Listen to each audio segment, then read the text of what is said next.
Welcome to Creepy Vibes. Tonight, we're stepping through dust-choked doorways and across rotten thresholds into the forgotten homes of Texas, places where time stopped and something else began. In each room, you'll find a doll left behind by a family long gone. Porcelain faces cracked in half, glassy eyes stained with tears of wax, button-eyed rag dolls with hands that still seem to twitch. These 20 dolls didn't just collect dust, they collected the fear, the sorrow, and the restless spirits of everyone who crossed their path.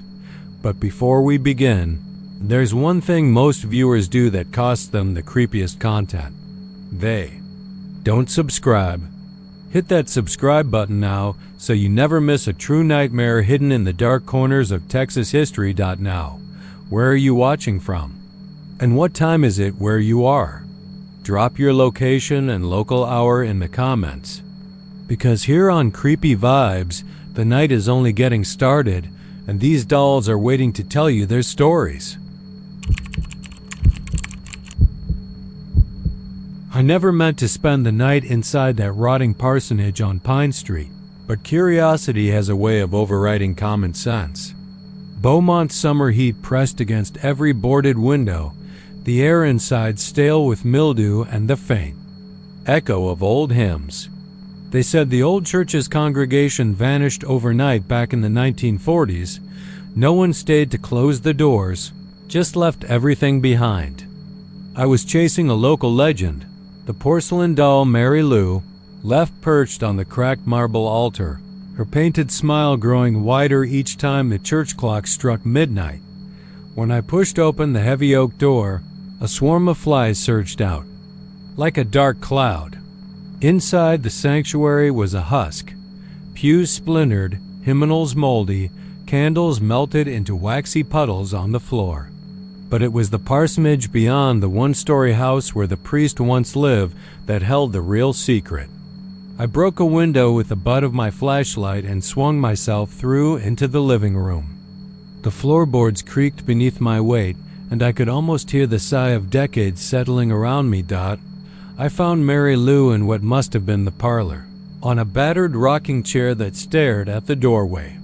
She wore a faded blue dress, lace frayed, and her porcelain face was so pristine it looked alive. Those round cheeks, rosy once, were now bone pale. Her eyes, painted a bright cerulean, seemed to catch the weak beam of my light.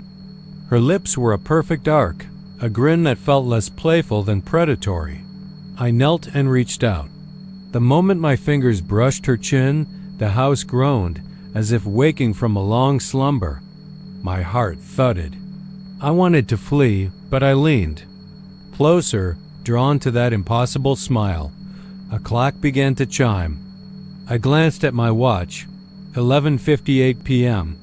The first stroke reverberated through the key, the gym. Empty halls. 1. Mary Lou's smile looked the same. 2. I blinked. 3, 4, 5, 6, 7, 8, 9, 10, 11, 12. Midnight came like an annunciation. On the 12th chime, her grin stretched, ever so slightly. Her painted lips cracked at the corners, widening enough that I saw the faintest hint of something darker beneath, tiny shadows that teased the edges of her mouth. I jerked back and stumbled over the rocking chair, heart hammering.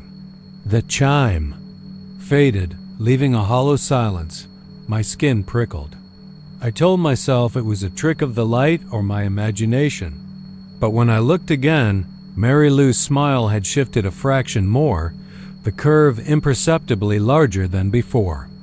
I swallowed, voice caught in my throat, but I had to see. I knelt once more, reached out with trembling fingers, and felt warmth. God, that porcelain was warm, as though it held the heat of a living thing. I jerked back, banging my elbow against the chair. The chair rocked, slowly, on its own, creaking with patient deliberation. I jumped to my feet. "Hello?" I called, voice shaking. The only answer was the drip of condensation somewhere unseen. I backed toward the door, but the parlor. Stretched ahead like a tunnel, the walls seeming to elongate. The air turned cold. My breath fogged in front of me, even in the baking Texas night. Then came a whisper, soft as moth wings. "Stay." I froze. Mary Lou sat unmoved, but I heard that single word in the hush. My mind raced. There'd been no one else here. Trembling, I darted into the hallway, flashlight beam leaping over peeling wallpaper and snapped picture frames. At the end, the staircase to the basement beckoned, as if daring me. I fled down the hall to the front door, but it wouldn't budge. I yanked at the handle until my knuckles bled. A slow, deliberate creaking came from behind, and I dared to turn. Mary Lou sat at the top of the stairs, rocking chair abandoned. She was framed by the stairwell's broken railings, the beam of my light catching her glassy eyes. Her grin was impossibly wider now, so wide that the red of her lips seemed too bright, almost oozing. I stumbled backward, scrambling for purchase on the warped floor. My foot kicked something soft. The doll lay at my feet, her body detached from the head, which sat upright on the floor.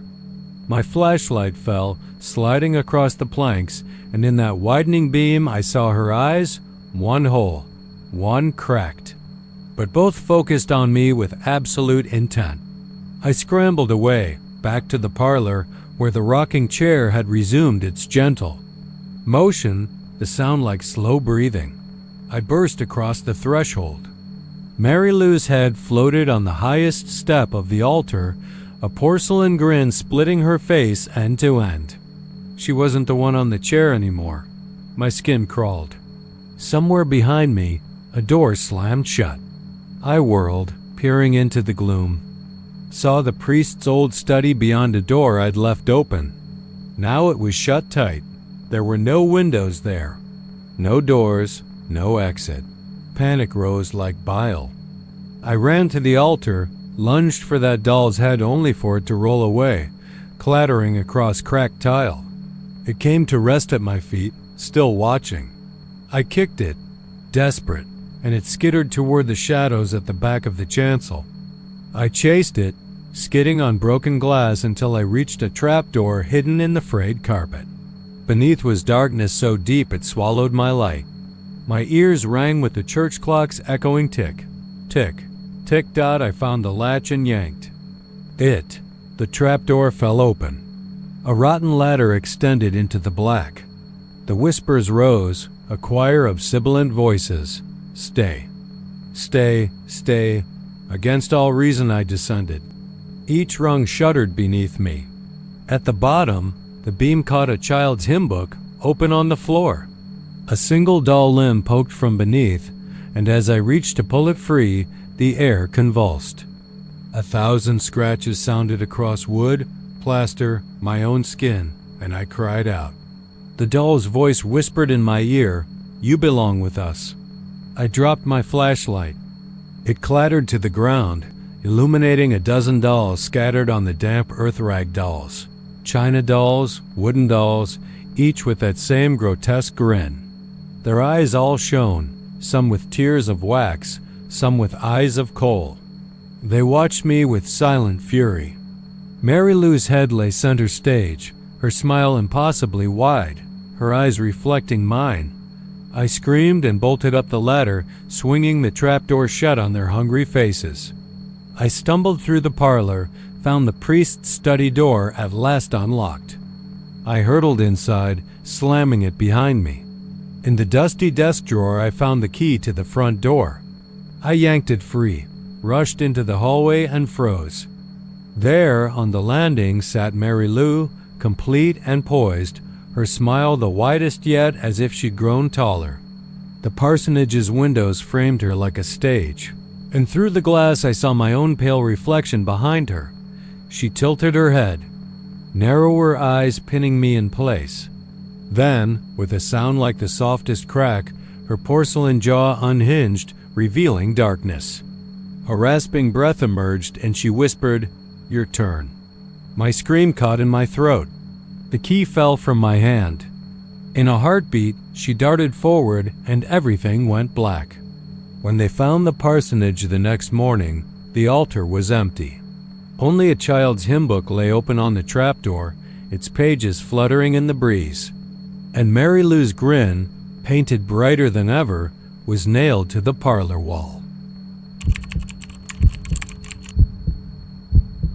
The wind came down through the pines carrying the scent of crude oil and something sweeter, like spilled honey mixed with old dust, and it was on that breath that I first heard the lullaby.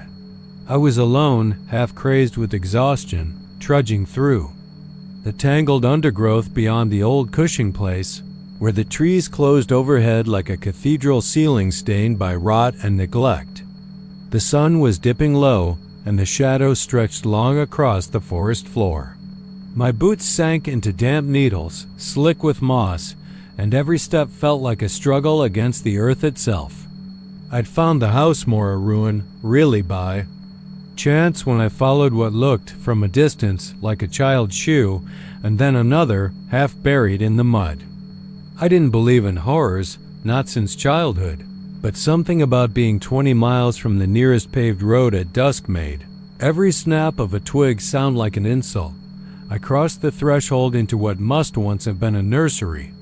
The door hung limply, its hinges rusted beyond complaint, swinging with each sigh of wind. Inside, shafts of dying light cut across the room in thin lines, and plaster fell from the walls in flakes that drifted to the ground like snow. A crib sat against the far wall, its slats broken, one end hanging loose enough that a grown man might squeeze through. The floorboards creaked under me, and I could taste the dust in the back of my throat.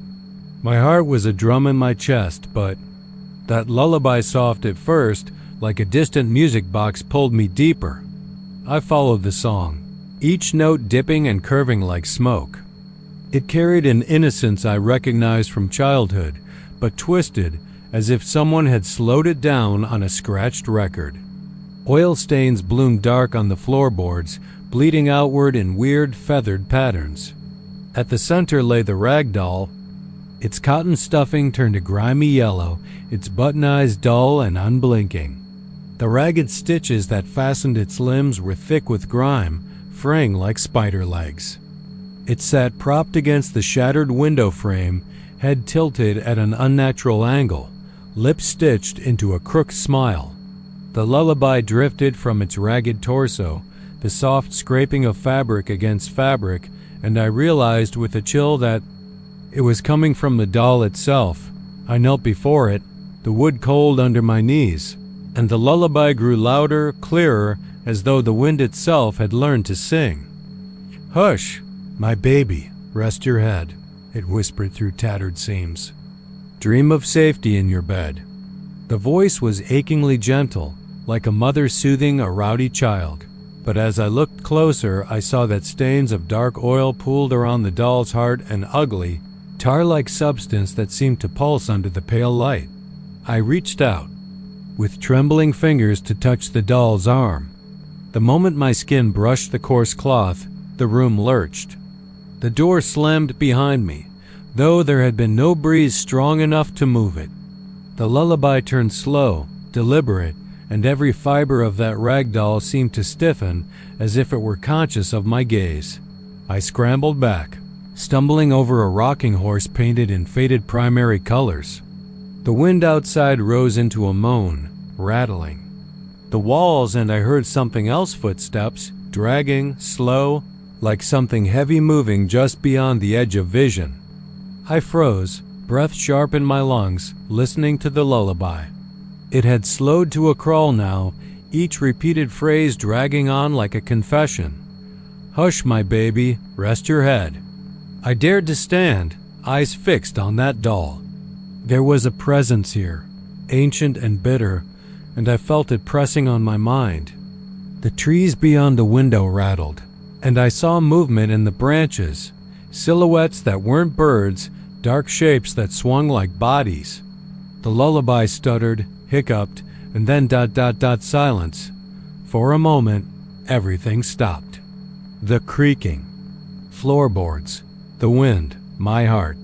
And then the doll giggled an innocent titter, like a child discovering humor, and the beat of something heavy thumped inside the walls, synchronized with its laughter. I backed away, lifting my flashlight with unsteady hands. The beam trembled, trembling with me, sweeping the room. In the corner, a faded drawing was scrawled on the peeling wallpaper. Stick figures, a house, a crying face colored in crayon. Beneath it, a line. Mama said I'd be safe if I listened. The letters were uneven, as if carved by a child's shaky hand. The oil stains led from the crib to the window like a trail of black tears, and where they ended, the earth beyond lay broken, uprooted, as if something had been dragged into the woods. I turned to run, but the doll was in my path, blocking the door. The lullaby wound itself around my ankles, pulling me down. I fell hard, and the flashlight skittered away, clattering. Darkness swallowed the room, but the lullaby glowed, faint as a dying ember. "Rest your head," it crooned, and I felt. Hands cold, fragile, wet braced my shoulders. The stitches gave under the grip, threads snapping like bone. I twisted to free myself, and the lullaby became a shriek, a terrible warble that seemed to tear the very air apart. The doll toppled into my lap, face inches from mine, its button eyes reflecting a pale, mottled light. The tears had come then, not from my eyes but from deep inside my chest, a sorrow that wasn't mine. I clamped my hands over the doll's mouth, and the lullaby cut out like a switch thrown. Silence crashed in my ears. The hands on my shoulders slid away, leaving bruises that bloomed blue against my skin. I scrambled up, hard hammering, and lunged for the door. It swung open easily now, and I burst into the waning daylight, the pines closing behind me in a shudder. I ran without looking back, the lullaby echoing in my mind, a promise and a warning, weaving itself into every gust of wind. When I reached my truck, the engine sputtered to life as if awakened from a dream. I slammed the door shut, hands shaking, so hard I thought I'd crack the glass. The doll sat on the passenger seat, illuminated by the dying sun, the oil stains spreading across the upholstery like a rising tide. But when I dared to look again, it was gone, vanished. Only a few stray threads lingered on the seatbelt, fraying into nothingness. That night, back in my motel room in Nakagdaches, I thought the lullaby was over. But at the edge of sleep, I heard it again, soft, insistent, drifting through the cracked window. "Hush, my baby, rest your head." I wanted to tell myself it was a dream, or the wind catching on a loose shutter, but I knew. I knew something had followed me home, something that remembered how to sing.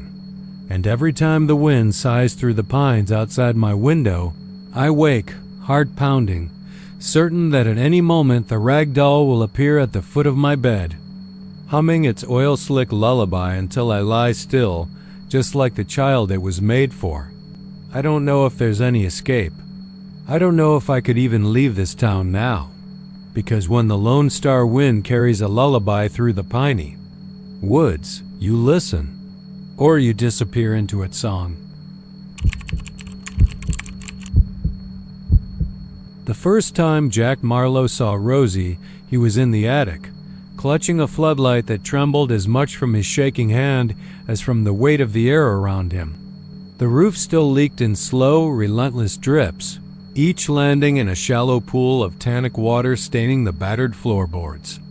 He'd come back to Rockport assuming he'd find nothing but rune mold crawling out of every corner like pale spiders, salt and rot eating at the walls, but when he swept the beam across that back corner, there she was, seated on an overturned crate, her matted cotton dress clinging to wood slats, glass eyes wide against a face that had once been white but now wore the gray-green pallor of drowned things.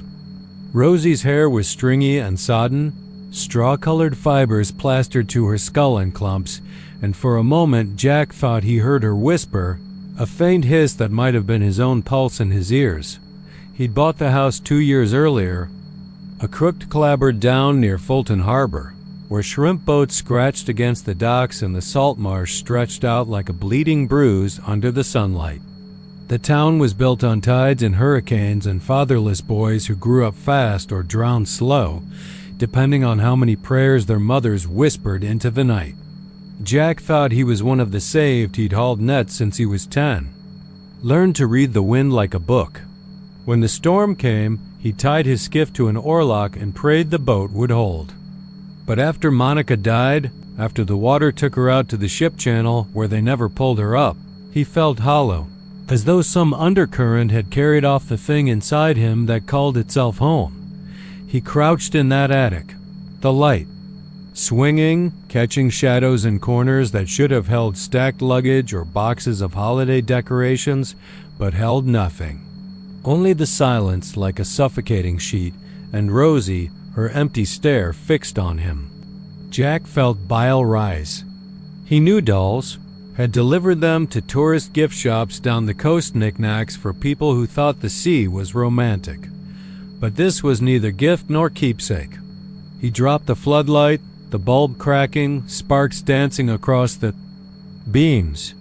Rosie's head tilted, just a fraction, and Jack fled the attic, slamming the hatch behind him so hard the boards rattled.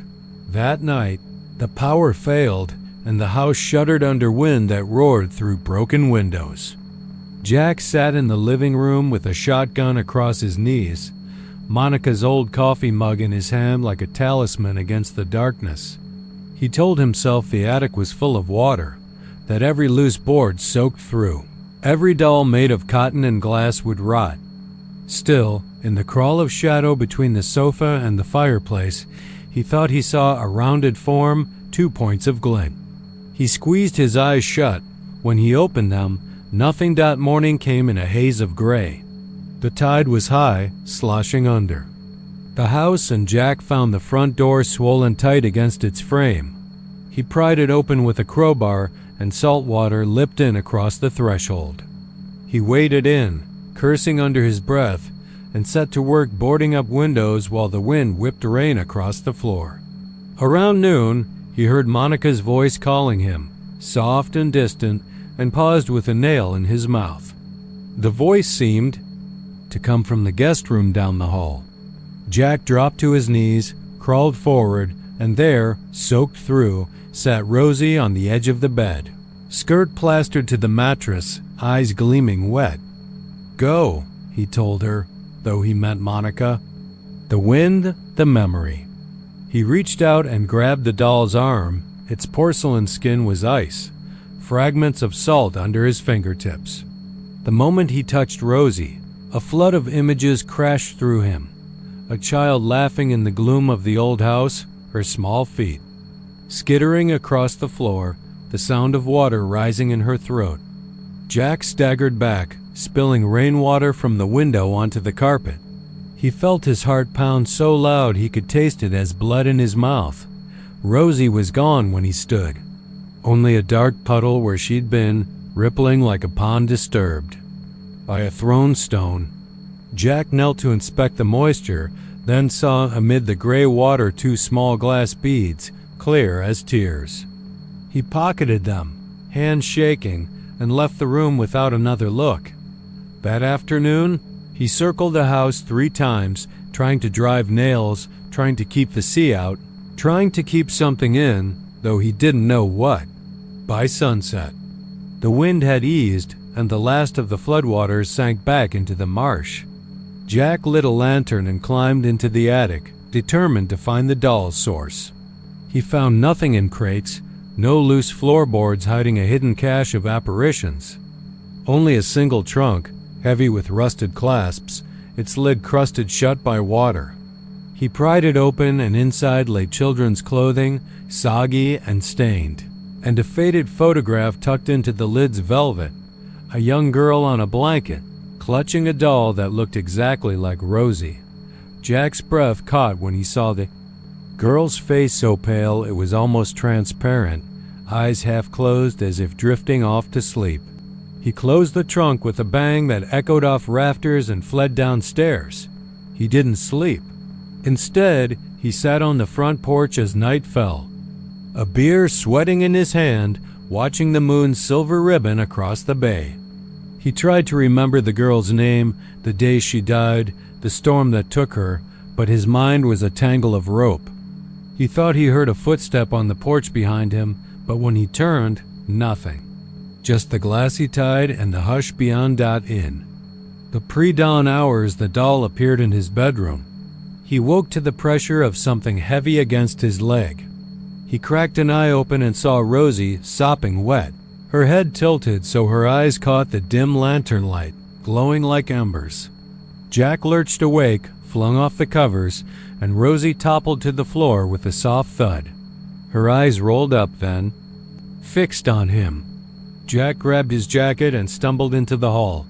The wooden floorboards were slick, as if washed by ocean spray. He followed the damp footprints that led from his door to the guest room where he'd first seen her. He stopped at the threshold, peered in, and there, on the pillow, lay Rosie, propped to stare at the ceiling, water streaming from her hair, in rivulets. Jack took a step forward, and the air turned rancid with the smell of brine and decay. He slammed the door shut. He fled to his truck and drove out to the marsh, where the horizon was a pale line and nothing lived but the tall grasses. He climbed out, carrying Rosie under one arm, and dropped her into the black water. He heard a muffled splash, then silence, satisfied.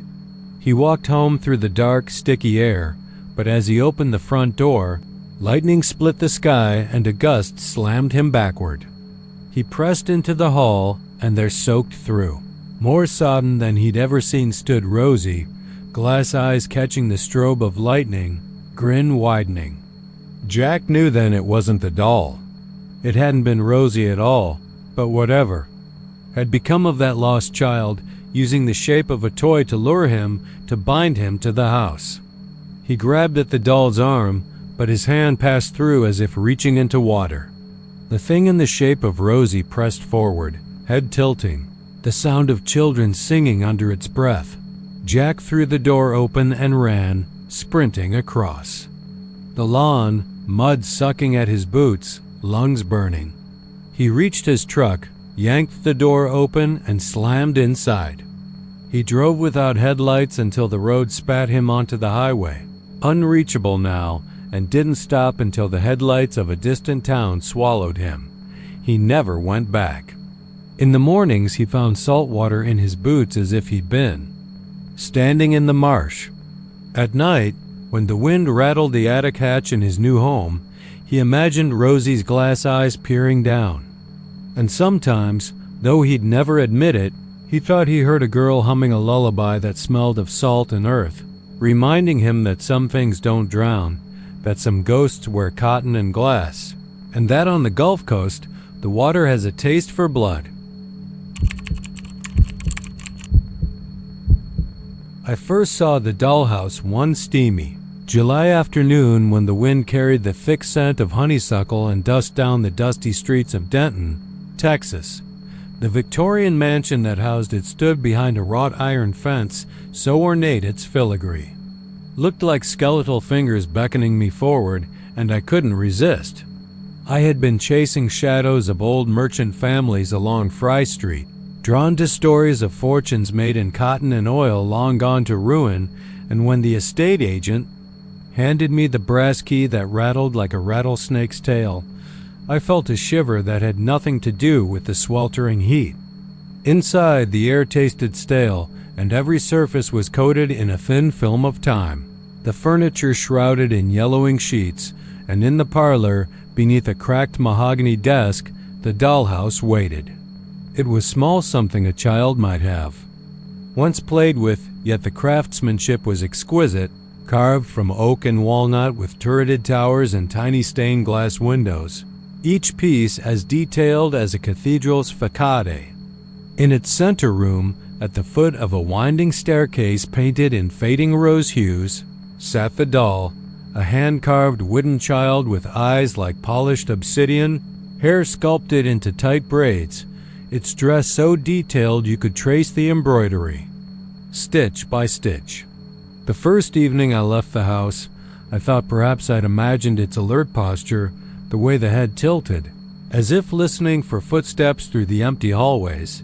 But when dawn came, the bullet of sunlight through my bedroom window landed on it in my mind, and I knew something had shifted. I jogged down the stairs on creaking steps, blood pounding in my ears louder than the old plumbing, and in the narrow sliver of morning light, I saw it at the center of the parlor floor, the doll recast upon its tiny rug, though I'd left. It perched on the highest landing of the dollhouse stairs. My pulse stomped like an army drum. I lifted it, inspecting the underside for traces of small wires or magnets, but there was nothing. That night, I chained the dollhouse door shut with a padlock I found in the kitchen drawer, the key heavy in my pocket, cold as guilt. When morning came, I discovered the padlock broken, its lock bent open, the dollhouse door swinging on shattered hinges, and the doll waiting again in the parlor, its wooden eyes painted with fresh pinpricks of what looked like blood. I snapped photos on my phone, hands trembling so badly half the shots were blurred, and showed them to my roommate, Amy, who studied art history and believed none of it. "Explain to me how a doll walks," she said, voice low, amusement in her tone. We spent that afternoon inspecting every inch of the house for hidden speakers or moving parts, but there was no mechanism, no trapdoor, no hidden spring, only the silent mansion, the buzzing overhead fan, and our breath catching whenever a floorboard groaned beneath our feet. That night, Amy refused to stay. She left her dinner half-eaten on the table and drove out into the darkness, leaving me with the attic's shadows and a solitary bulb swaying in the breeze from an open window.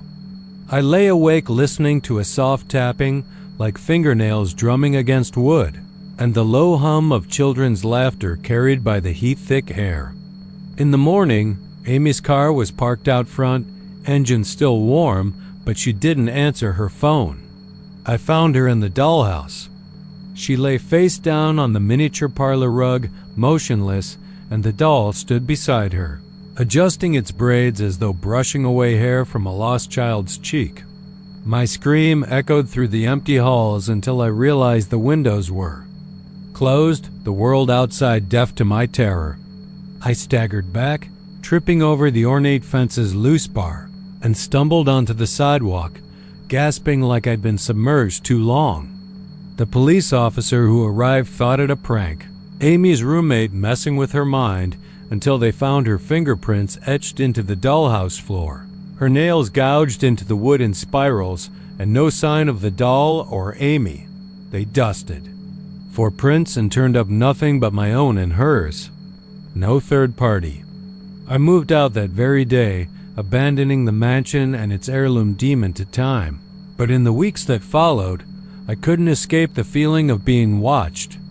Doors creaked open on their own, shadows bloomed at the edge of vision, and on my desk at work, I discovered a single wooden braid of hair, carved with impossible precision, lying across my keyboard. I locked my apartment door each night and chained the deadbolt, but every morning the chain lay broken, the bolt jarred open, and on my pillow rested the doll's head, its glassy gaze fixed upon me. Panic hollowed my chest. I threw the braid in the trash, burned every scrap of it, but the doll's presence only sharpened, like salt in a wound. Friends stopped answering my calls. My reflection in store windows seemed to lag behind me, grinning too wide, lips cracking woodenly. And then the letters began, small wooden blocks, each carved by hand to form words like "come play" and "don't forget me," delivered by no courier I could trace. I threw them into the alley behind my apartment, but each morning they reappeared. On my doorstep, eerily polished as if freshly carved, the letters dripping with crimson that smelled of iron and rot. I realized then that the doll was never just a toy. It was a vessel, its soul bound to the old merchant's daughter who had died in that house a century ago. Her spirit was hungry for company, and in my foolish curiosity, I had become her playmate. The only way to end it, I decided, was to return the dollhouse to its rightful place. Under the full moon's sickly glow, I crept back into Denton's forgotten avenues, carrying the dollhouse like a coffin, each step heavier than the last as the summer air pulsed with cicada song. Fallen shingles crunched under my feet as I climbed the broken fence and pressed the dollhouse into the parlor's dusty center. The padlock lay shattered on the floor, its victim waiting patiently for the doll. My fingers trembled as I opened the tiny door, whispering an apology as though to a thrice-cursed child. I placed the doll upon the landing of the grand staircase, head tilted just so, and stepped back. For a moment, nothing stirred but the lazy drift of dust motes in the moonlight. Then I heard it, the soft click of wood against wood, the doll's footsteps echoing on miniature floors, growing louder until the parlor felt alive with them.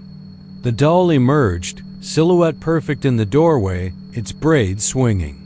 It smiled, head tilting, and I felt the weight of those empty eyes burrow into my soul. The moon flickered as clouds rolled past, and in that split second of darkness, I knew mercy had left this world. When the moonlight returned, the doll sat again at the center of its rug, and I heard, faint as a breeze through dead branches, a child's lullaby humming in the night. I fled, leaving the dollhouse behind, but I carry its gift with me still. At dawn, when the sun's first rays slip through my blinds, I find the doll perched on my windowsill, head cocked, waiting for me to wake. The first thing you notice when you step into the old row house on Mission Street is the weight of the air stale as half-forgotten prayers, thick with dust motes that hang like silent witnesses. The front door sags on its hinges, letting in a sliver of fading light that slides across the worn floorboards and settles on a small china doll perched on the windowsill. Its face is unblemished, except for the crack that runs through its porcelain heart, jagged as broken promises. At dusk, just as the sun sinks behind the live oaks lining the street, that crack glows a faint, angry red like embers in cooled ash. I should have left that doll where it was. The realtor, a sunburned man with two bright teeth, insisted it was quaint, part of the house's character. But character doesn't breathe. It doesn't scrape its tiny feet across the hardwood when you've turned your back. It doesn't whisper your name in a voice so soft you think you're imagining it, until you hear it again, tone rising in disbelief, climbing the plaster walls. I was drawn to this row house by the promise of cheap rent and cool mornings on the balcony overlooking the river walk. I imagined coffee at sunrise, the water's lullabies drifting up through the slats of my windows. Instead, I found Beth. That was the name scratched into the doll's lacy dress. Indented into the pink fabric were fraying threads tangled like stray thoughts. Beth, with her smooth hair of glazed ceramic and eyes that followed me with impossible intelligence. Beth, whose broken heart pulsed at twilight. The first night I heard the steps. I was kneeling by the kitchen sink, rinsing out a chipped mug from the cabinet where I'd stashed the doll after I first saw the glow. I had tucked Beth inside a cardboard box and wedged it behind old paint cans, telling myself firmly that a thing with a fractured heart didn't belong in my apartment. My hands trembled as I scrubbed it. The scrape started behind me, a careful, deliberate sound, tiny heels clicking against wood, and when I turned, the kitchen was empty. The box sat untouched, its flaps closed. I told myself it was rats or the house settling, but in the distance, a child's sigh echoed, mournful as wind through a cracked window. Sleep that night was littered with dreams of Beth. I saw her across the riverbank, standing in the shallow water as the current curled around her ankles. Her heart glowed red, illuminating the dark ripples. She reached out, porcelain fingers glinting, and I felt the pull like a tether tightening around my chest. I woke gasping, cold sweat clinging to my skin, convinced I heard footsteps in the hallway, moving toward my door. My heart thumped so Violently, I thought it might break free and shatter. Morning brought only oppressive heat and the relentless buzz of cicadas. At first light, I found the doll perched on my pillow, heart aglow, head tilted in a mocking tilt. I'd left her locked in the box, sealed with packing tape. I crouched beside the bed, breathing carefully, convinced I was on the brink of losing my mind. Then I whispered, "Beth," and heard a soft reply, "Don't leave me." As though the doll had a voice buried behind its cracked smile, paranoia clawed at me. I stopped going to work, told myself I was sick. I searched the house for hidden cameras, inspected every inch of wood for holes. I tried to burn the box in the fireplace, but the fire died when it licked the cardboard. I tried to drown the doll in the bathtub, pressing her head beneath the water until my arm shook. When I let her go, she bobbed to the surface, heart still glowing. And at the edge of the tub, I heard the scrape again, tiny feet tapping against tile. I looked down and saw 2 wet footprints, no larger than a child's, leading from the water to my feet, then vanishing into the gloom. I began to learn the stories. Down at Pancho's Cantina, between sips of mezcal, the bartender told me about a family who lived in that house decades ago. A little girl who lost her mother to fever, and whose heart broke so utterly that they said her grief seeped into every corner. She named her only toy Beth, a doll given by her mother the day she died. When the girl herself disappeared, that was the word used quietly, like a secret. The house was abandoned. Kids swore they saw a small figure in the attic window, red glow dancing behind lace curtains. The stories always ended the same way. The doll remained. By the time I understood what the doll wanted, it was too late. The glow spread, pulsing in time with my own heartbeat, and I found myself drawn back into the row house night after night, following whispers through empty rooms. The front door would slam shut behind me, locking itself. The windows rattled in their frames as if something outside was clawing to get in. I saw the floorboards bend, the walls bow, as though breathing around the dark.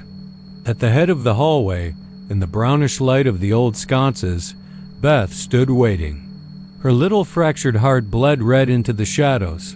I reached for her, and the moment my fingers brushed her porcelain skin, it was like touching ice and flame at once. Pain shot through my chest.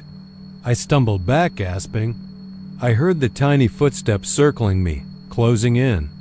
I felt something prickle along my ankles, as though dozens of pinpricks were dancing across my skin. I looked down, footprints, again, leading in a loop around me, stopping just before my feet. A soft, childish laugh echoed off the walls, cold and lonely. I fell to my knees and tried to leave the doll behind. But when I stood again, I found her in my arms, heart glowing brighter than ever. I carried her upstairs to the attic, where the air smelled of rot and old fairy tales. The rafters creaked overhead, and in the gloom I made a decision I thought would free me. I smashed her heart, crumbling the porcelain until it was nothing more than powder in my hands. The glow flared, burning through my vision, and then everything went black. When I came to, the attic was empty. The broken shards lay scattered on the floor, dull and lifeless. Relief washed over me, cold and complete. I told myself it was over. At sunrise, I would sweep the fragments into a dustpan and throw them into the alley behind the house, feed them to the rats. I would leave San Antonio behind, find a place without ghosts. But at dusk, as the sun dipped low and the live oaks cast long shadows, I heard it again, the soft scrape of tiny feet. I looked at my chest, half expecting to see my own heart fractured and glowing. Then I saw them, 2 pale porcelain hands emerging from beneath my shirt, fingertips pressed against skin. The glow returned, faint at first, then a pulse of red. That matched the beat in my ribs. And I understood, with a cold certainty, that a broken heart never stays buried. It finds new bodies to haunt, new chests to crack, until the light inside us glows with its loneliness and spreads into the dark. The first time Mara stepped onto the cracked flagstones of the old ranch mansion just outside Lubbock, the sun was bleeding low behind the cotton fields, and the wind carried a dry ache that bit at her cheeks. She had come at the insistence of a skeptic's curiosity, part journalist, part thrill-seeker, drawn by half-forgotten whispers of a doll named Clementine, its button eyes as black as oil and somehow hungry. The front door hung crooked on rusted hinges, and when Mara pushed it open, the house sighed as though awakening from a long, troubled sleep. Dust motes drifted in the shafts of light, and in the hallway beyond, she saw her first glimpse of Clementine, a cloth doll dressed in a faded gingham dress, slumped against the wall with coal-black eyes that glimmered like eternity. Mara's heart ticked faster, but she felt no fear, only fascination, a journalist's hunger for the story. She reached out to touch the doll's head, but the air in the hall tightened, pressing against her chest like a living thing, and she drew back as if burned out at night. The wind roared through broken window panes, carrying with it the distant cry of coyotes and the lament of the plains. Mara set up her camera in the grand parlor, once the heart of the mansion, with dark wood paneling now gray with rot. She placed Clementine on a battered armchair, her black button eyes leveled straight into the camera's lens. Then she waited. Hours passed with only the hum of her recorder and the whisper of the wind against the walls. At 2 a.m, her thermal cam picked up movement, 2 pinpoints of warm light drifting from the corner of the room. She stepped closer, and in the viewfinder, the doll's eyes were gone, replaced by 2 tiny reflections that floated like will-o'-the-wisps in the darkness. The recorder's red light blinked. The silence thickened until a soft ticking began, a slow pulse that sounded like a heartbeat, echoing from the doll. Mara trembled, but she forced herself to press record. She replayed the footage on her laptop in the living room, the leather chairs cracked and sagging like old bones. The video showed Clementine's eyes flicker and shift.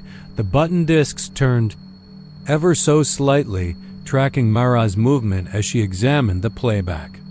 She saw that each time the camera panned away, a pair of incandescent dots hovered in the shadows, drifting across the walls as though mapping a hidden path through the mansion's corridors. The footage distorted at the edges, and for a moment, she thought she glimpsed a gaunt shape lumbering past the archway. But when she paused the frame, the shape vanished, leaving only those ghostly eyes. Mara leaned back, heart hammering. The wind picked up outside, rattling the windows like bones in a coffin, and she realized with a lurch that the hallway floorboards were creaking, as if someone or something was approaching behind her. Flashlight beam trembled as she crept forward, the parlor door yawning open into gloom. Clementine sat alone on the armchair, motionless, and Mara felt relief flood her veins. She knelt, raised the doll, and held it close. The smell of old cloth and something fouler like damp earth and decay rose from the seams. She traced her fingers over the button eyes, expecting the cold hardness of plastic, but they were warm, pulsing steadily beneath her touch. She nearly dropped the doll, and when she peered into its face, her own reflection looked back at her in the glassy black of the eyes, distorted and mocking. She stumbled backwards, tripped over a threadbare rug, and landed hard. The doll slipped from her grasp and rolled across the floor, coming to a stop at the threshold of a dark corridor. From somewhere deeper in the mansion came a soft, childlike giggle. Mara scrambled to her feet, heart pounding so loud she could taste it in her mouth. She reached for her camera, but in that instant the doll rose to its feet, its dress swaying though no breeze moved. It lifted one button eye. It cocked its head, watching her with a curious tilt. The giggle came again, slow and hollow, echoing down the corridor. Mara's instincts blazed. Run. She turned to sprint back toward the front door, but the hallway Behind her stretched impossibly long, narrowing into darkness that swallowed her torchlight. The floorboards groaned under her weight, and then a whisper soft as moth wings slithered around her. "Stay." She tried to call out, but her voice froze in her throat. The walls seemed to lean closer, the peeling wallpaper curling like grasping fingers. Somewhere above her, the ceiling cracked and dust fell like snow. When she finally stumbled back into the parlor, the doll was nowhere to be seen, and the front door stood ajar as before. She fled into the night, the wind tearing at her clothes, the moon mocking her with its pale indifference. She burst onto the porch, lungs burning, and looked back. Through the open doorway, she saw 2 pinpoints of light drifting across the threshold, as though Clementine's eyes had slipped free and were searching for their owner. She turned away and ran for her car, the gravel spitting under her feet, and as she slammed the door shut, she felt something press against the glass. 2 button-like bulbs hovered just beyond, burning bright in the darkness.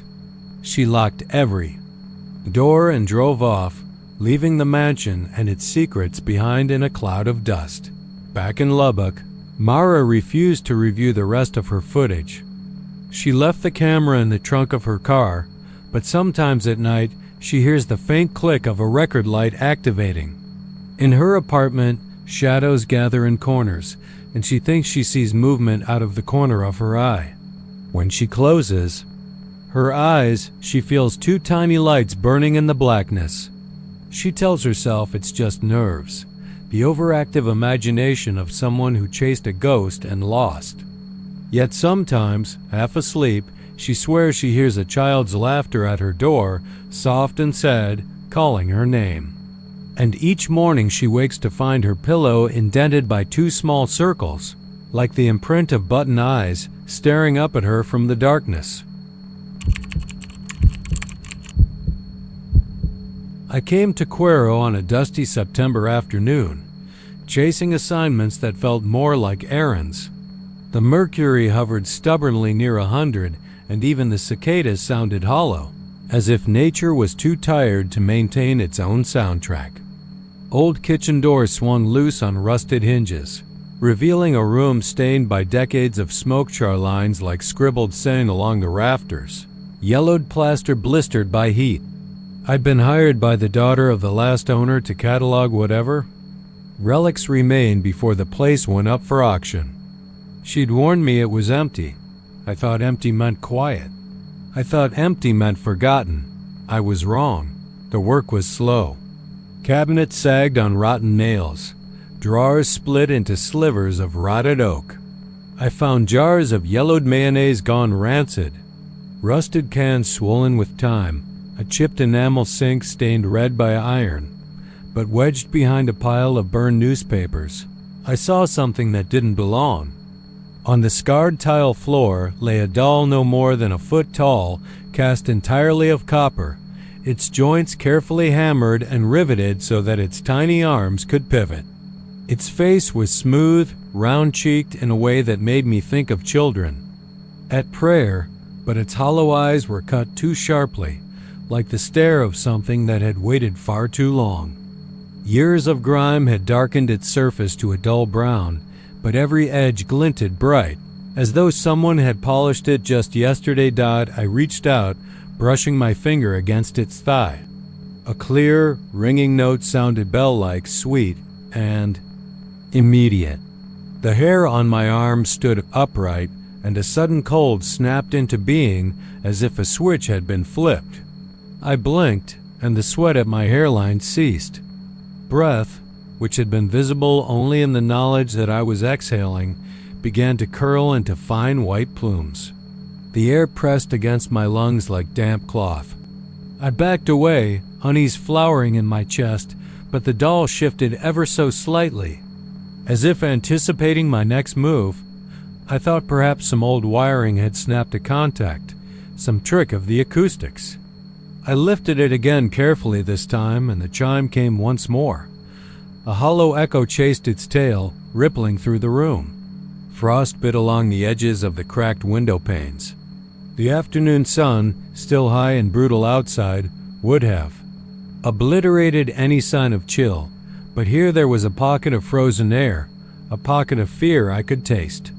I set the doll on the counter, knuckles white around its base, and promised myself I would return it to the backyard pile before I left.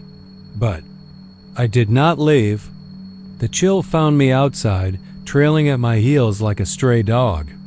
The dusk was rising in pills of lavender and blood that ought to have reminded me of home, but the old house had swallowed normal color, normal feeling. I stayed to finish my notes, scribbling until my pen tip spluttered from damp. The house groaned around me, settling into night. In the quiet I heard it again, a faint, delicate tinkle, as though someone had struck a fine bell in the distance. I followed the sound to the kitchen door. Moonlight seeped in through grime-smeared glass, pooling like spilled mercury on the floor. The doll lay atop the counter, untouched, but its head was turned now, tilted toward me in a way that felt deliberate. I stepped closer, and the next chime rattled in my skull before the copper note began. But this time it was different, slower, mournful, as though the doll itself was crying out. The temperature dropped further. I could see my breath curl like smoke. My hand shook so badly I could barely write in my notebook, and the pencil record of the date and time wavered like a dying heartbeat. Night came entirely then, suffocating and complete. I tore my eyes from the doll and pressed my back against the doorframe, trying to steady my breathing. If I could just get outside, the open air would thaw this place. But even as I thought it, my legs felt leaden, sluggish, as though the chill had seeped into my marrow. A whisper drifted across the floor, soft and childlike. "Play with me," my heart thudded. The voice came again, closer this time, but when I swung around, there was nothing but shattered tile. My flashlight beam wavered and dimmed, batteries dying, though I had changed them before I'd come. The doll's copper cheek gleamed at me from the counter, and I realized the bell had rung 3 times. 3 chimes for me, for welcoming, for hunger. The breath I drew was ragged, and the room seemed to lean inward, as though the walls themselves conspired to crush me. I tried to speak, to call out, but my voice was gone, stolen by the cold. My lungs burned with the effort to draw air. I lurched toward the door, fumbling the latch, but it wouldn't budge. The wood had swollen in the cold. The doll's subtle movements became more pronounced, knuckles lifting off the surface, its tiny toes curling at the edge of the counter. A coppery glint caught in its dark eyeholes, as though something alive pulsed beneath. Frozen fear anchored me in place. Then the sound of scraping, light but insistent, as if tiny fingernails dragged across the tile. I dared not look down, but eventually forced my gaze, and there, faint in the moonlight, was a small handprint etched in frost. A child's hand, delicate and impossibly small, the frost outlining each finger. The whisper came again, closer still, so close it seemed to press against my ear. "Come play." Terror overtook me in a wave of ice. I closed my eyes, but when I opened them again, the doll was gone. The counter stood empty. A ringing peal erupted behind me, and I whirled to see it perched on the windowsill, its eyes facing outward. The night beyond the window was empty, no moon, no stars, but I sensed movement just beyond, shapes coalescing in the black. I realized then that the voice hadn't been a memory or a trick. Someone, or something, waited on the other side of the glass. My panic birthed a desperation I didn't know I possessed. I pounded on the door with fists numb as marble. My shouts echoed unanswered through the old house. The cold filled my ears, smothered my prayer for rescue. Then the bell rang again, 3 sharp strikes, as if it were behind me on the windowsill. I turned, saw it shining there, and the next instant it flew at me as though hurled by an unseen hand. It struck my chest, sending a shock through me that felt like drowning in ice. My vision whitewashed, and I collapsed, pitched forward onto the tiles. I don't know how long I lay there before consciousness slipped away. Somewhere a wind rose, stirring the dust of centuries. The temperature climbed and the frost faded. The door now swung wide, inviting the summer night back in, as though nothing had happened. I heard someone call my name in the distance, the voice blurred by distance and disbelief. They found me sprawled in the kitchen, pale as driftwood and trembling. The doll lay beside me, silent, its copper surface gleaming as though newly polished. I tried to warn them, tried to sound the alarm, but my voice came out thin, broken. When they touched the doll, it simply lay there, cold metal under warmer hands, no chime, no frost. They shrugged and set it aside, labeling it a quaint curiosity, maybe an antique toy. They hauled me out into the night, where the air was warm, and the crickets sang. I can't say what happened next, because I left Cuero the next morning, still shivering in the stifling heat. But I know the doll stayed behind, waiting on the smoked counter in that ruined kitchen. And I know that every so often I hear, in the dead hours when the ceiling fan slows to a crawl, the tingle of a distant bell so faint I might imagine it. I cannot tell when it rings, nor what summons each toll, but I know the chill that follows, the way the air will suddenly taste like iron, like fear, and I realize with a jolt that it's telling me I am not safe, that I am not alone, that its plaything has found its way into my bones. And so I wait, paralyzed by memory and dread, for the next chime to call me back.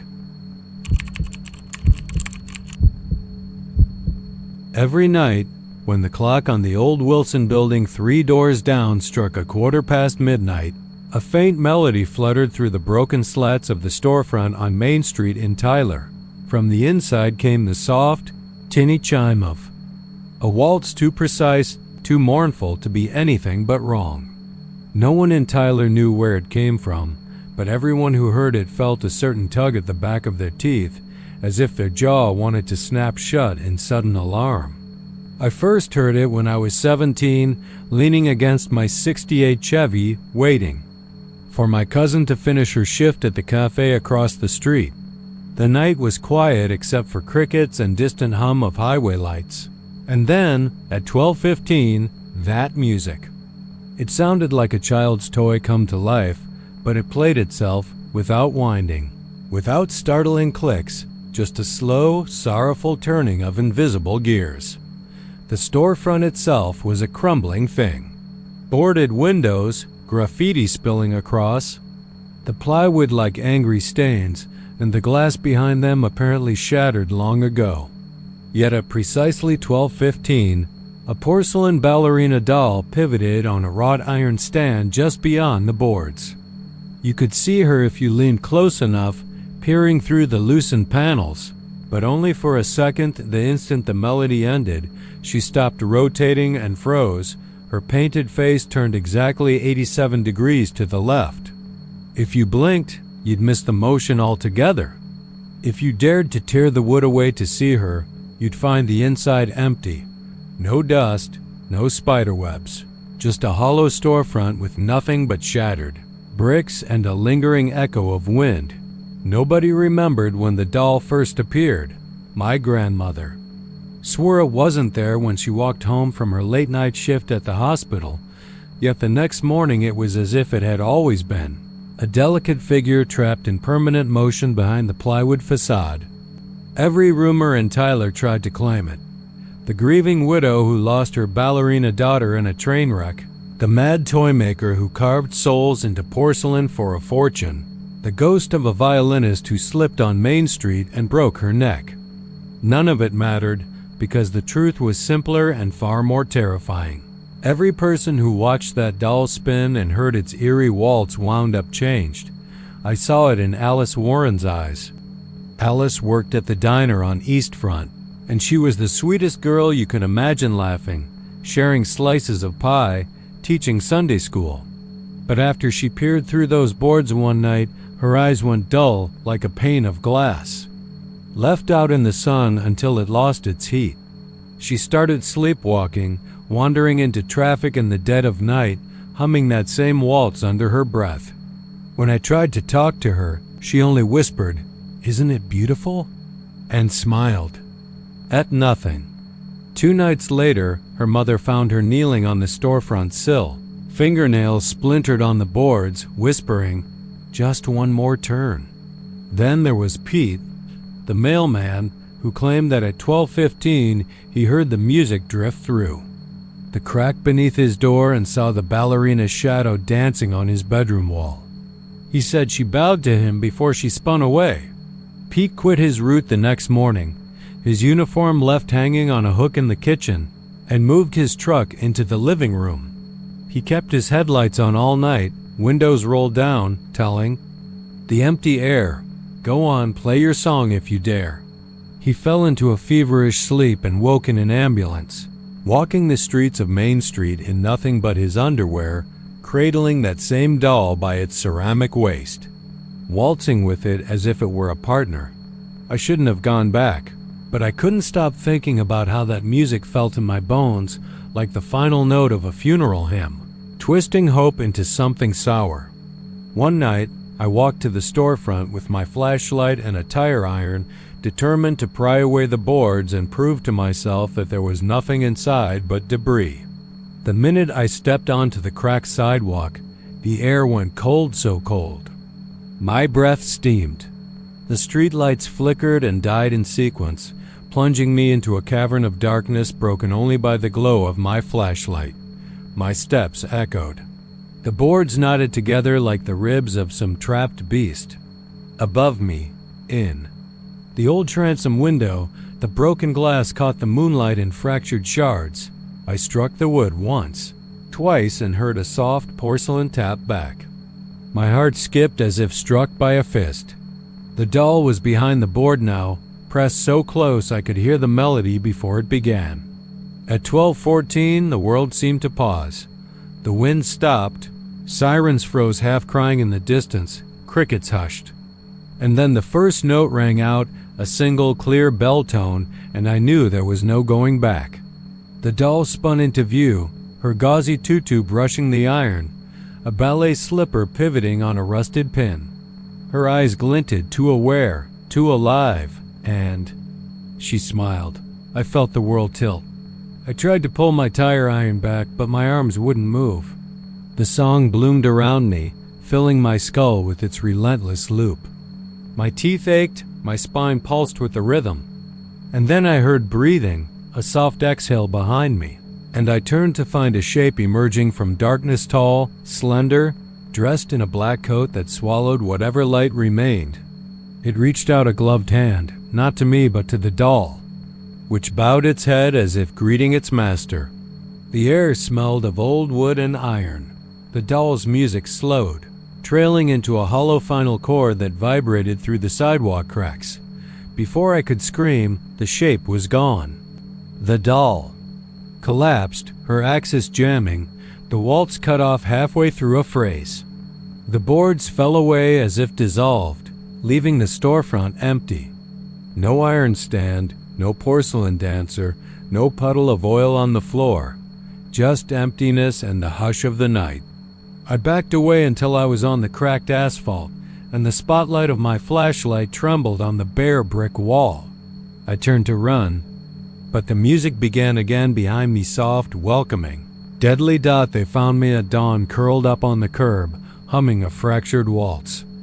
My eyes had changed. They were glossy, distant. I couldn't remember how I got there. No one saw the doll. That night, the storefront was devoid of any hint it had ever harbored a thing. I tried to warn the town, but the melody is easy to dismiss until it wins into your mind. Now I wait each evening in my apartment, hoping the clock on my wall stops at midnight, hoping the minute hand breaks before it can inch past and bring me that song once more.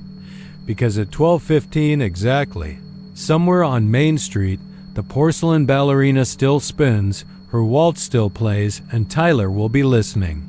And when you hear it, you'll know that the last sound you ever hear is its final, shattering chord. The wind had been dying for days. the kind of settled silence that felt heavy and alive, as if the world were holding its breath. Along the dirt road outside Waco, the farmhouse squatted low against the horizon, its weathered boards curled back like old skin. Paint long peeled, windows gaped like empty eyes, and the porch sagged in exhaustion. I'd driven past a dozen times, always curious, always feeling that tug of something waiting inside. On that humidity-drowned afternoon, I finally parked beside. The rusted gate, engine ticking cool. The sun bore down, but around the house there was a chill and absence of heat, as if the very stones drew the warmth from the air. I pushed the creaking screen door and stepped onto the porch, each board groaning under my weight. Inside, the must of rot and disuse clung to every surface. Dust motes drifted in shafts of light through cracks in boarded windows, illuminating cracked linoleum and bits of broken glass.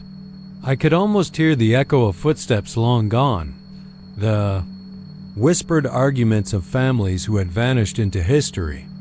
My heart beat a cautious rhythm as I moved from room to room.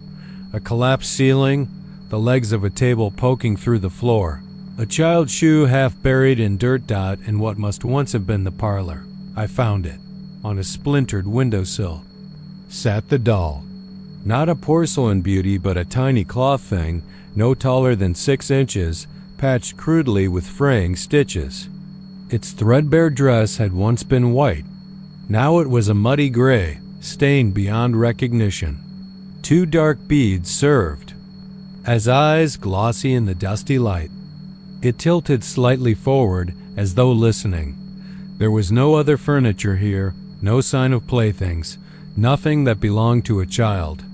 Yet the doll seemed at home, as though it had claimed this place when every human soul had abandoned it. My throat tightened. I reached out, fingering the rough linen. It was cold, colder than the afternoon air, pressing against my palm like a lump of ice. A faint whisper brushed at my ear, unintelligible, like the last breath of someone dying beneath. A quilt. My hand froze. The moment stretched. Then the whispers came again, closer this time, sibilant words curling around my eardrum. I forced myself to lean nearer to the doll's stitched lips.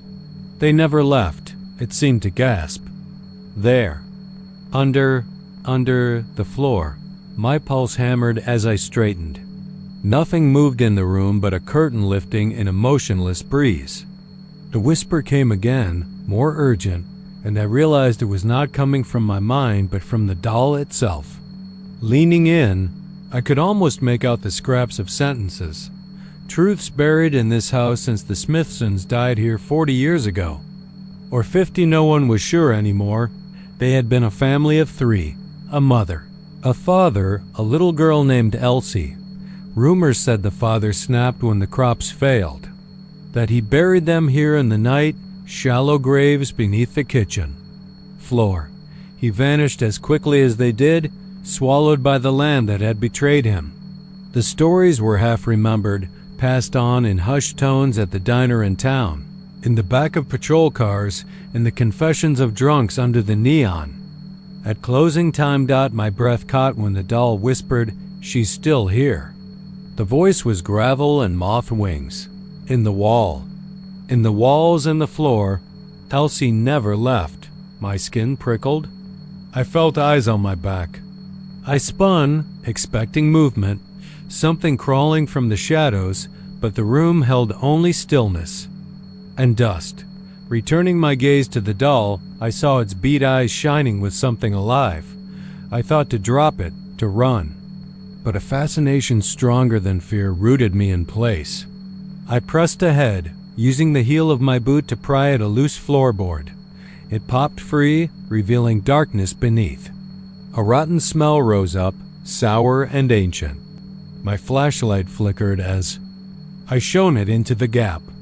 Soil and grime and something white bone? Cloth? My stomach lurched. I dropped the doll without thinking, retreating to the center of the room as if the floor itself might swallow me. The hush fell back, but this time it pressed in closer, thick and watching. In the distance, a window rattled. I told myself it was the wind, then convinced myself it wasn't. Heart pounding. I scooped up the doll again, the whispers returning in a rush, frantic fragments. Don't let him. Don't let him in. She's crying. She's waiting. Come find me.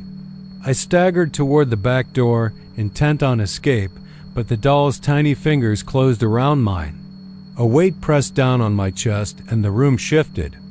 I blinked, and the walls seemed to breathe, pulsating gently as though alive. The loose boards shifted underfoot. The doll's whisper turned into a keening wail that echoed through the rafters. I stumbled back, eyes wide, barely conscious of the crunching sound behind me. Turning, I saw a shape emerging from the darkness beneath the floor, a smear of motion, like a child's silhouette flickering in candlelight. It crawled out, limping, dragging one twisted leg. A ragged dress hung from its frame, and its face was the doll's face, cloth and stitches, empty bead eyes staring with infinite hunger. One arm reached out, then two, and it pressed itself free into the room. Its foot touched the dusty floor, and the temperature plummeted. My breath came out in clouds. Of white dots, something snapped in my mind. I screamed, but the sound was muffled, swallowed in the sudden storm of cold and despair. The doll in my hand tugged me forward, guiding me toward this nightmare child. Mine, it hissed. She's mine. I dropped to my knees, tears freezing on my cheeks as the doll body grinned. No human features remained, only the black beads that held ancient sorrow. The little wraith whispered one final secret. He's coming back. Behind me, the front door rattled. I turned and saw it. A hulking shadow filling the doorway, a man whose face I couldn't see, dripping mud and blood. He stepped in without a sound, the wraith at his heels, the cloth doll bobbing between them. I couldn't move. The father's boots made no sound on the floor. The doll clicked itself upright and skipped toward me. Tell him, it said softly. Tell him, you know. I opened my mouth, but only the rasp of ice came out. He lifted a hand, and I saw it was stained dark, the skin raw. Behind me, the whimper of the girl echoed through the farmhouse as the board beneath the doll slid back into place, sealing the secret in darkness once more. And then the world tilted, and the cold rushed in, and I understood that some stories never end, that the dead speak through the smallest of vessels, that they will not rest until someone listens. The last thing I heard was the tiny doll's laughter, soft and sad and terrible, whispering into my ear, "Stay with us." And the farmhouse swallowed me whole. I first saw the mansion on a damp morning, when the gulf mist clung to the broken columns like sorrow. Its windows gaped open, black holes in the sun-bleached clapboards, and barnacles encrusted the stone steps as though the house had been swallowed and spat back by the sea. I'd come chasing a rumor that among the wreck and rot of old Galveston, a doll lay waiting, sea salt hair matted to its stitched scalp, and that those foolhardy enough to listen heard children cry from beneath the floorboards. The air was heavy with the promise of rain, and as I climbed the steps, each board groaned underfoot like a warning. Inside, the main hall yawned wide, its carpet long since peeled away to reveal warped oak planks splintered by hurricane surge. The smell of brine and decay pressed in from every corner. I passed shattered picture frames and a tarnished chandelier choking on dust until I reached the staircase. There, on the third step from the bottom, sat the doll. It was roughly a foot tall, limbs unjointed, made of coarse off-white cloth that had darkened to gray in places. Its hair was fine yarn, the greenish hue of algae, knotted and damp as if dragged from a salt marsh. The eyes were simple black beads, but its lips, those thin, uneven stitches, glistened with moisture. I knelt, fascinated and repelled.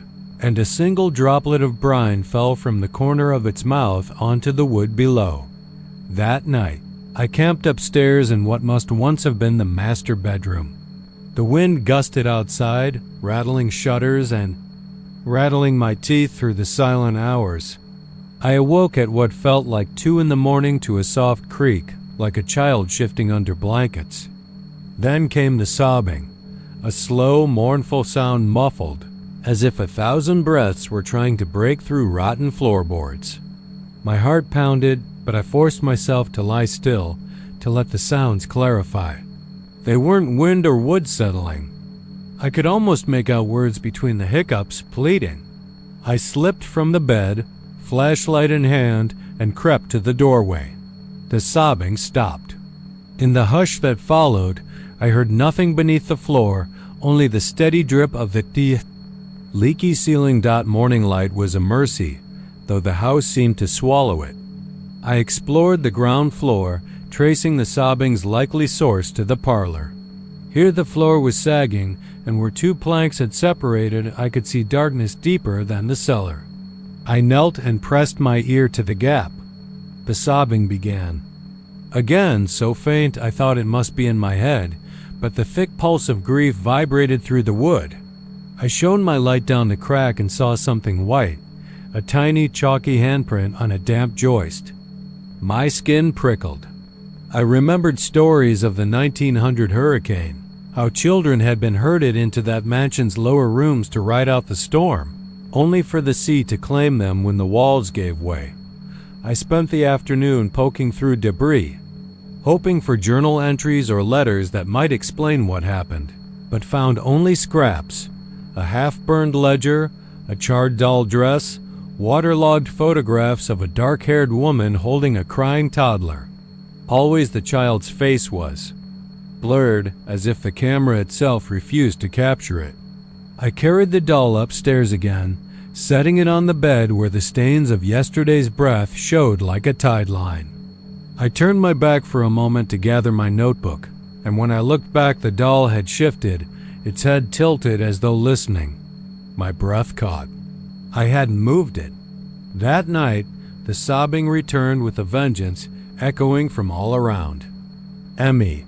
It rose and fell in short waves, like small fists pounding against wood. I sat on the bed, clutching the doll. The brine on its lips felt cold against my palm. I whispered, "I'm listening." For a long moment, nothing. Then a voice, childlike but distant, "Under here. Free us." The floor beneath my feet trembled. I stood, backing away until my heel caught in a splinter. The board cracked and a flood of icy water hissed out beneath my shoe, slicking the wood. My light darted across the parlor, illuminating more jagged fissures, as though the house itself had begun to weep. Adrenaline spurred me to gather my pack. I hoisted the doll, determined to leave until I noticed another detail. Its hair, though. Green at first glance, was threaded with strands of white like bleached seaweed. And as I stared, those white strands moved, curling toward me. I felt the hush in the house deepen, a final pause before something broke. I bolted for the front door, but the hallway seemed to stretch, each step slower than the last. The sobbing built to a lament, a chorus of children's sorrow chanting, "Stay with us, stay with us." I reached the door only to find it jammed, swollen with moisture. The sobbing crashed inside my mind, and I pressed the doll's face to my chest, whispering, "I'll help you." I spent the next hours prying boards loose, clawing at joists, until the room sank into shafts of flooding water. When at last I ripped free a section of plank, the opening revealed a small, brackish pool beneath, and at its center, something pale moved, a tiny hand waving, a head bobbing. The children, all those children, floating under the mansion like wrecked dolls themselves.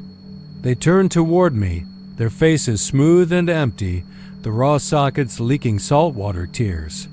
I stumbled back, dropping the doll, which fell into the gap and was swallowed by the waves.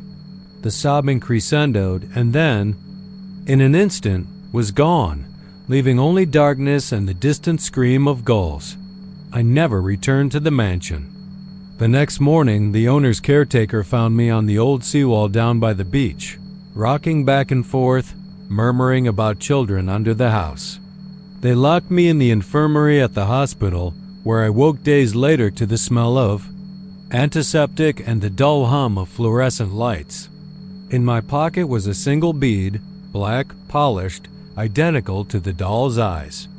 I held it as hard as I could, but it was cold, slippery, and damp. When I dropped it, it rolled across the floor and stopped against the wall with a soft, wet smack like a child's footstep.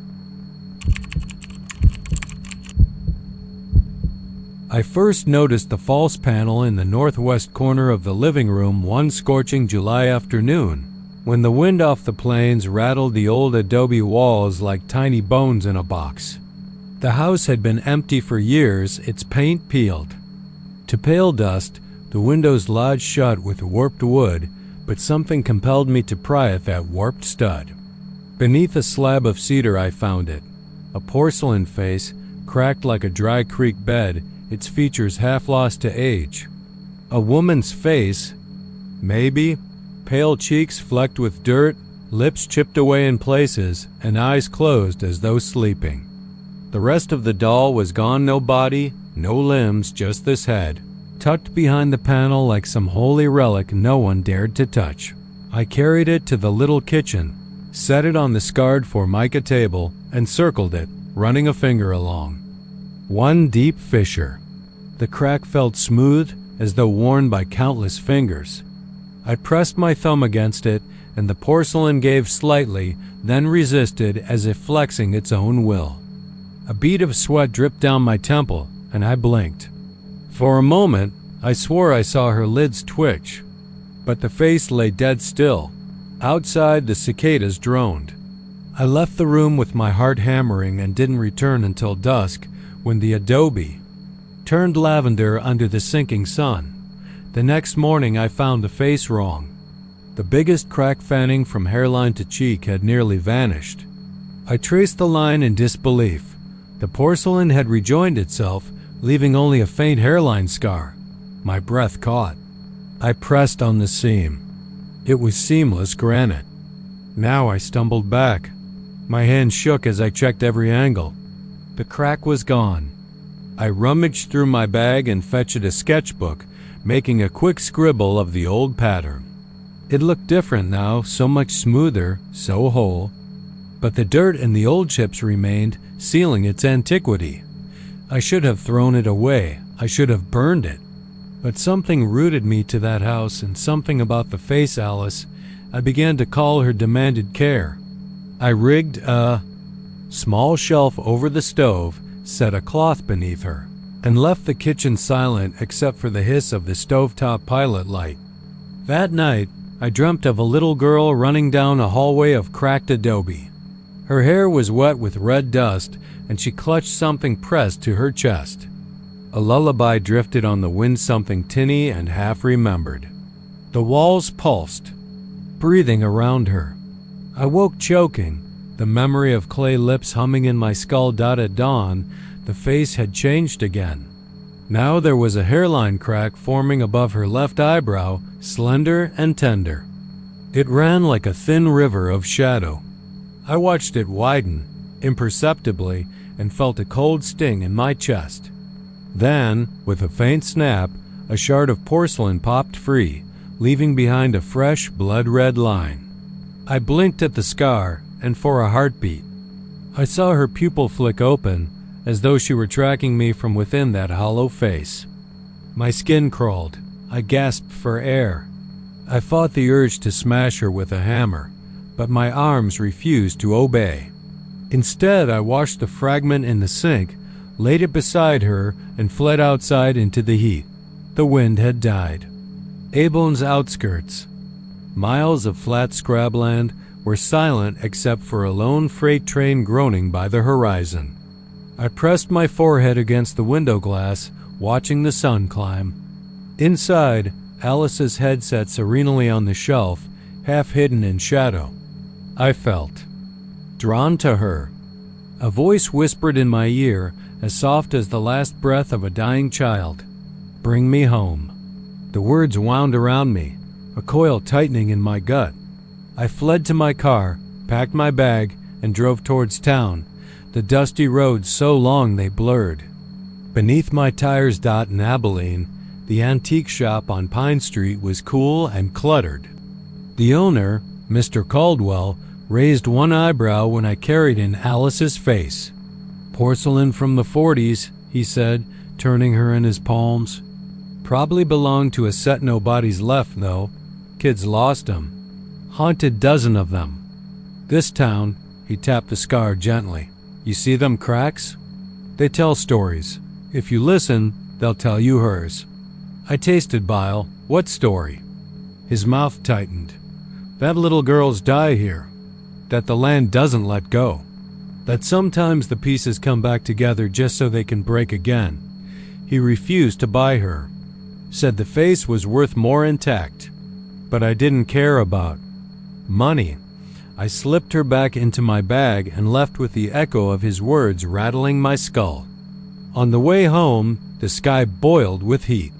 The wind kicked up tumbleweeds across the highway. I thought of burning Alice in my fireplace, but when I tried, the log's old mesquite refused to catch. The flames flickered and died, as if something in the ember air blocked them. In the wan light, I saw her small silhouette in the hearth, head perched on the grate. My breath caught. I stumbled back. When I dared look again, the hearth was empty. That night, the cries started. Soft, childlike sobbing beneath the floorboards, so close I could feel the tremor in the wood. I dropped to my knees and pressed my ear to the rough planks. "Why won't you let me leave?" I whispered. The sobbing paused, replaced by a giggle, like shattered glass. Then a woman's voice, low and thick with grief. I tried. The walls shuddered. Dust fell from the beams. I scrambled backward, knocking over a lamp. Shadows danced. I fled the room, stumbling into the hallway, and looked back to see the door trembling as though shaken by unseen hands. My dreams that night were a war of faces. Alice's porcelain face reassembling, morphing into mine or into something I fled from. I woke bleeding, tangled in sheets. In the weak dawnlight, I saw skid marks on the floor, gouged into the ashboards, like nails scratching for purchase. I smelled blood or rust or both. My limbs felt heavy with dread. I decided I could not stay. I called a friend in Dallas, begged to crash on his couch. I packed hurriedly. Clothes, toiletries, my sketchbook, and Alice's face wrapped in an old towel. I shoved her into my backpack, zipped it tight, and left. The drive was endless, the heat so thick it sucked life from my lungs. But when I reached the highway turnoff, I saw the adobe home silhouette against the sky. And there, on the porch, stood Alice, her head balanced on two tiny porcelain shoulders. Her empty eyes stared down Highway 83. The wind whispered through her hair, and the cracks gleamed red beneath the last light. I stood frozen. The earth beneath me trembled. My heart pounded so loud I thought it would burst. Then a single rivulet of blood ran from the corner of her lip, traced her chin, and dropped to the boards. The porch lantern flickered to life. No glass, no wiring, but light nonetheless. And I saw behind Alice the shape of a girl, curled in the doorway, arms wrapped around herself, rocking. Her face was flesh, translucent as moonlight, hollow eyes, tracking me. She mouthed one word, and it sounded like my own voice, "Stay." I know now I should have driven away. I should have left that house, that doll, that ghostly child to whatever fate bound them together. But I felt I could not. The pull was stronger than reason. I stepped forward, and the breeze carried her lullaby. Mesquite blooms drifted on the wind, sweet and sickly, and I heard my name whispered again, Alice. As I reached out to touch her, the porch light snapped out, and the world went black. When I woke, I was in my car, parked at the side of an empty county road. The backpack lay at my feet. My hand shook as I opened it. Inside, wrapped carefully in the towel, was Alice's head. But the face was different now. Smooth, unblemished porcelain, eyes open and wide, lifelike color painted on her cheeks. Tiny crack ran across her forehead, fresh as a scar. And when she met my gaze, I felt her pulse slow, deliberate, and heard the last echo of that child's voice. Home. I came on a dare, half drunk on cheap whiskey and local legend, and found myself standing before the railroad workers' bungalow on the fringes of Amarillo just as the sky was bruising purple. The heat of the day had collapsed into a restless stillness, broken only by the far-off hum of a generator and the faint hiss of rattling shutters.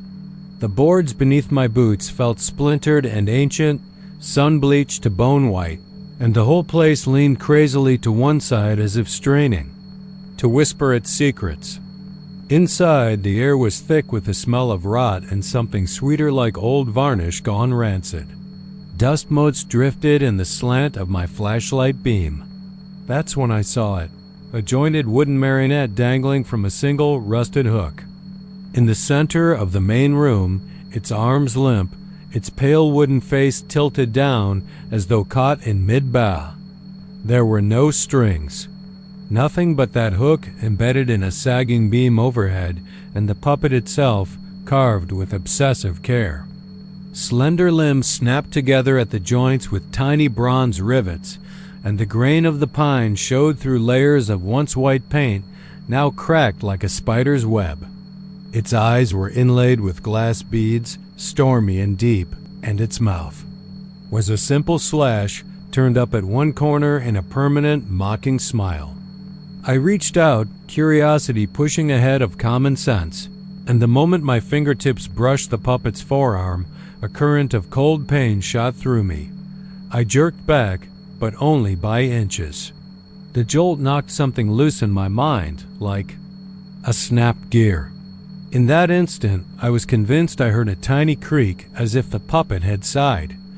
I stumbled out into the hallway, thinking to fetch my camera, but the porch light flickered twice and went dead. Inside, the silhouette of the marionette shifted against the pale boards. I pressed my back against the wall and peered around the corner. The puppet's head had turned, its glass eyes now focused directly on me. I hadn't heard it move. There were no hands to pull it. The empty space beneath the hook betrayed no strings. The room felt suddenly smaller, as if the walls had inched inward. My breath caught, hot and ragged. Dust rose in tiny swirls around the figure, and for a moment it seemed to pulse, like a heartbeat. I told myself it was wind settling boards, my imagination in overdrive. But then I heard the sound, a gentle scraping like wood on wood, your fingernails dragging across stained oak. I leaned closer, heart hammering, and saw the puppet's head tilt just a fraction, its painted lips parting to reveal carved teeth. A laugh drifted out soft and childlike, but warped by something inhuman. I stumbled back, my camera forgotten. The sound grew louder, bouncing off the empty walls, filling the bungalow with a chorus of giggles, each one layered atop the other, warping like voices underwater. Panic clawed at my chest, but I couldn't tear my eyes from the puppet. I bolted through the front door, the latch catching, the whole house groaning as if wounded. The Texas wind struck me like a slap, swirling dust across the porch. My boots fought for traction in the loose gravel. I ran around the side of the bungalow toward my car, but the engine wouldn't turn over. The dashboard lights blinked out, leaving me stranded beside those battered boards. I turned in my peripheral vision, the burlap curtains in the window shifted, and the marionette's shape drifted behind them, pressing flat against the glass. Its glass eyes stared out, unblinking, unhurried. I forced the engine to life with a kick to the steering column and tore away, tires spinning, on the bow road, The bungalow vanished behind a curtain of heat haze, and I told myself it was over. But as I sped back toward the neon sprawl of Amarillo, I swore I could see the puppet's pale face in every rearview mirror, if only for a split second before it winked out and left me blinking into the night. That night I dreamt of wood chips and hops of dull joints coming apart in my hands. I woke to the ceiling fan ticking, a thin shaft of dawn light quilting the bedspread. My phone buzzed. Messages from the friend who dared me to go in the first place, asking how it was. I left a semi-lie about finding nothing but rotting boards. Inside, the memory felt distant, like a half-remembered ghost. But when I rolled over, my hand brushed something cold against the sheet, the smooth, varnished thigh of a puppet leg. I sat up and yanked the sheet, dragging my marionette into view. It lay sprawled across the bed, propped on its hook, its arms articulated in a grotesque salute. Its face was turned toward me, its mouth curved in that crooked smile, its glass eyes gleaming in the weak morning light. I remember clutching it and hurling it against the wall, where it shattered like porcelain, but the pieces reassembled on the floor, the fragments gathering into form by some silent will. Bits of wood drifted through the air like insects, snapping and fitting themselves into place until the puppet stood whole again, flawless as before. I ran from the room, but the marionette followed, its footsteps soft, insidious echoing. In the empty hallway. When I reached the front door, it hung there on its hook, waiting for me. I locked myself in my car and drove west into the Texas Panhandle, the pavement stretching out under the rising sun. But every mile I put between myself and that bungalow, the puppet grew more vivid in my mind. When I tried to sleep at night, I dreamed of its voice calling me home. I knew I should abandon it, entirely forget the bungalow, flee Amarillo maybe, even change my name, but some twisted curiosity held me fast. At night, I'd wake to see its reflection in my bedroom window, standing on the porch of my own house, its limbs loose and lifeless, its face turned toward me with that same grin. Then I understood. There was no escaping. The puppet was not an object but a predator, and the bungalow was its nest. It called me back. I could feel the pull in my bones, in the marrow of my fingers, as if I were already a marionette myself. I tried to fight it, steeling my will against the compulsion. Yet every time I closed my eyes, I was the doll swinging on that hook, alone in that empty room, the fan overhead creaking in time with my heartbeat. I would turn my head to watch the door, hoping for anyone to come in and set me free, only to find the walls inching closer, the corners darkening until the only thing I could see was the puppet's face, its grin widening with joy. Last night, I drove all the way back to the bungalow, engine cold, headlights off. I slipped out and walked to the porch, the air humming with tension. The door stood open, as if inviting me in. Inside, the marionette waited beneath the hook, its limbs quivering. I crossed the threshold and felt the temperature drop sharply, the hairs on my neck rising like static. When I reached up to touch it, the strands of wood in its arms split open and reached for me, thin as veins. Its glass eyes pulsed with light, and I realized at last that I was not approaching a toy, but returning a key, unlocking something buried beneath the boards. My body moved of its own accord, lifting the puppet from its hook, cradling it. The moment I settled it in my arms, the walls sighed and the floorboards trembled. The hook swung free, waiting. Now I sit in the bungalow's dark center, the night, pressing in on all sides, clutching the marionette to my chest. Tomorrow, when someone dares to come look for me, they will find only the hook bouncing gently in the stale air, and the marionette will hang once more, its face turned toward the door, waiting. And inside its glass eyes, they will see me smiling. Dust motes drifted through the broken attic window, catching in the last haze of daylight like lazy fireflies that refused to move on. The air was stale with the scent of rot and old wood, and the floorboards groaned beneath each cautious step. It was the kind of place that time forgot, where memories lay in tatters and shadows curled in corners as though alive. In the far corner, half hidden beneath a moth-eaten quilt, sat the bisque doll. Her name, painted once on a chipped ribbon. Around her neck, had long since faded, but something about the tilt of her head and the curve of her lips made her impossible to ignore. Clara grinned. It was a small smirk, almost polite, but beneath it lay something sharper than bone. The first time anyone saw her, they thought it was a trick of the light until they noticed the glassy pupils, too dark, too knowing. She sat propped against a pile of old yearbooks, her dress a ragged thing of lace and cotton, stitched with tiny threads that had yellowed to the color of dead grass. Her hair was a tangle of brittle curls, and where once her cheeks had held the faint warmth of painted life, now only cracked porcelain remained. The attic had belonged to Dean Horatio Langley of St. Peter's College, a man once respected for his stern wisdom and unflinching discipline. Rumor said he had lost his mind before anyone took note, retreating into solitude until the day he vanished without trace. His house fell into disrepair, caught by ivy and neglect, but it was that attic that drew a small group of thrill-seekers one dull Friday afternoon. They were graduate students, hungry for a story, eager for evidence of something uncanny to bolster their dissertations on local legends. They came armed with flashlights and cameras, more bravado than caution. I was with them. My heart thrummed.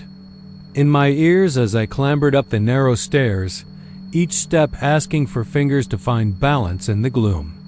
It was almost too easy to get lost in that haze-dusty boxes. Cracked photographs, a child's spelling book with pages torn out, and then I saw her, perched on the edge of an overturned trunk, pale face turned toward us as if she'd been waiting. When I raised my flashlight, her smirk bloomed wider and the others gasped.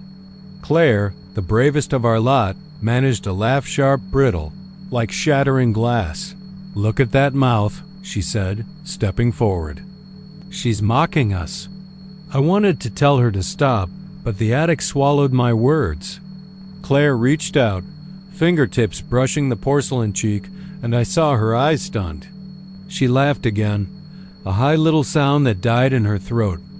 When Clara's head tilted, ever so slightly, as though acknowledging the jest. Then Claire froze. Her skin blanched and the room seemed to hush. Books lay on the floor as if dropped. The attic's usual creak stilled. In that pause, I realized we weren't alone with the doll. We were within her reach. Later, I'd swear, I heard children giggling from beneath the floorboards, but at the time, I only felt the ice creep up my spine. Claire yanked her hand back, nearly tipping against the trunk. "Let's go," she whispered. But I moved closer, drawn by something I couldn't name, a tug at the edges of my mind that promised revelation but delivered dread. We left the attic in a rush, slamming the hatch behind us. The afternoon sun felt harsh on my face, and my companions shuffled in silence, each lost in private tremors. Only Claire spoke as we reached the college quad. "Nightmares," she said flatly. "She follows you in your sleep." I laughed it off, said I'd slept fine, but that was a lie I told myself more than anyone else, even as I fell into bed. That night, Clara's smirk lay across the backs of my eyelids. My dreams began simply enough, a wide hallway lit by flickering bulbs, the padded silence of absent footsteps, and at the far end, Clara waiting. Each time I laughed softly, to myself. In that dream, the doll's smirk grew sharper, her tilt more pronounced. I laughed again out of nervousness, and the walls pulsed with the hum of children's voices, silent, desperate, begging. When I tried to run, the hallway stretched endlessly, and the walls tightened like a throat dot. By the third night, my dreams were a chorus of thousand silent children, their mouths moving without sound as Clara presided over them, head cocked, eyes gleaming. I would wake choking, sweat-soaked, heart hammering so loud I feared it might burst. But the real terror started the moment I awoke and realized that in the corner of my room, half hidden in the gloom, sat the doll, Clara. She'd been impossible to bring home. No one had taken her, not I, not the others. And yet, there she was, her bisque cheek turned toward me, grin unwavering. I told myself it was a hallucination, a trick of my hollowed nerves. I waited for morning light, and when dawn finally came, she was gone. The relief was thin as newspaper, but relief nonetheless. That day was a blur. Coffee that tasted like ash, textbooks I couldn't focus on, classmates who wore the same haunted looks. We all shared something now, an unspoken dread, a sense that wherever we slept, Clara would find us. Somehow I began to seek her out, as though hunting would break the curse. I returned to the dean's house at dusk, slipped past the padlock on the front door, and crept up the stairs.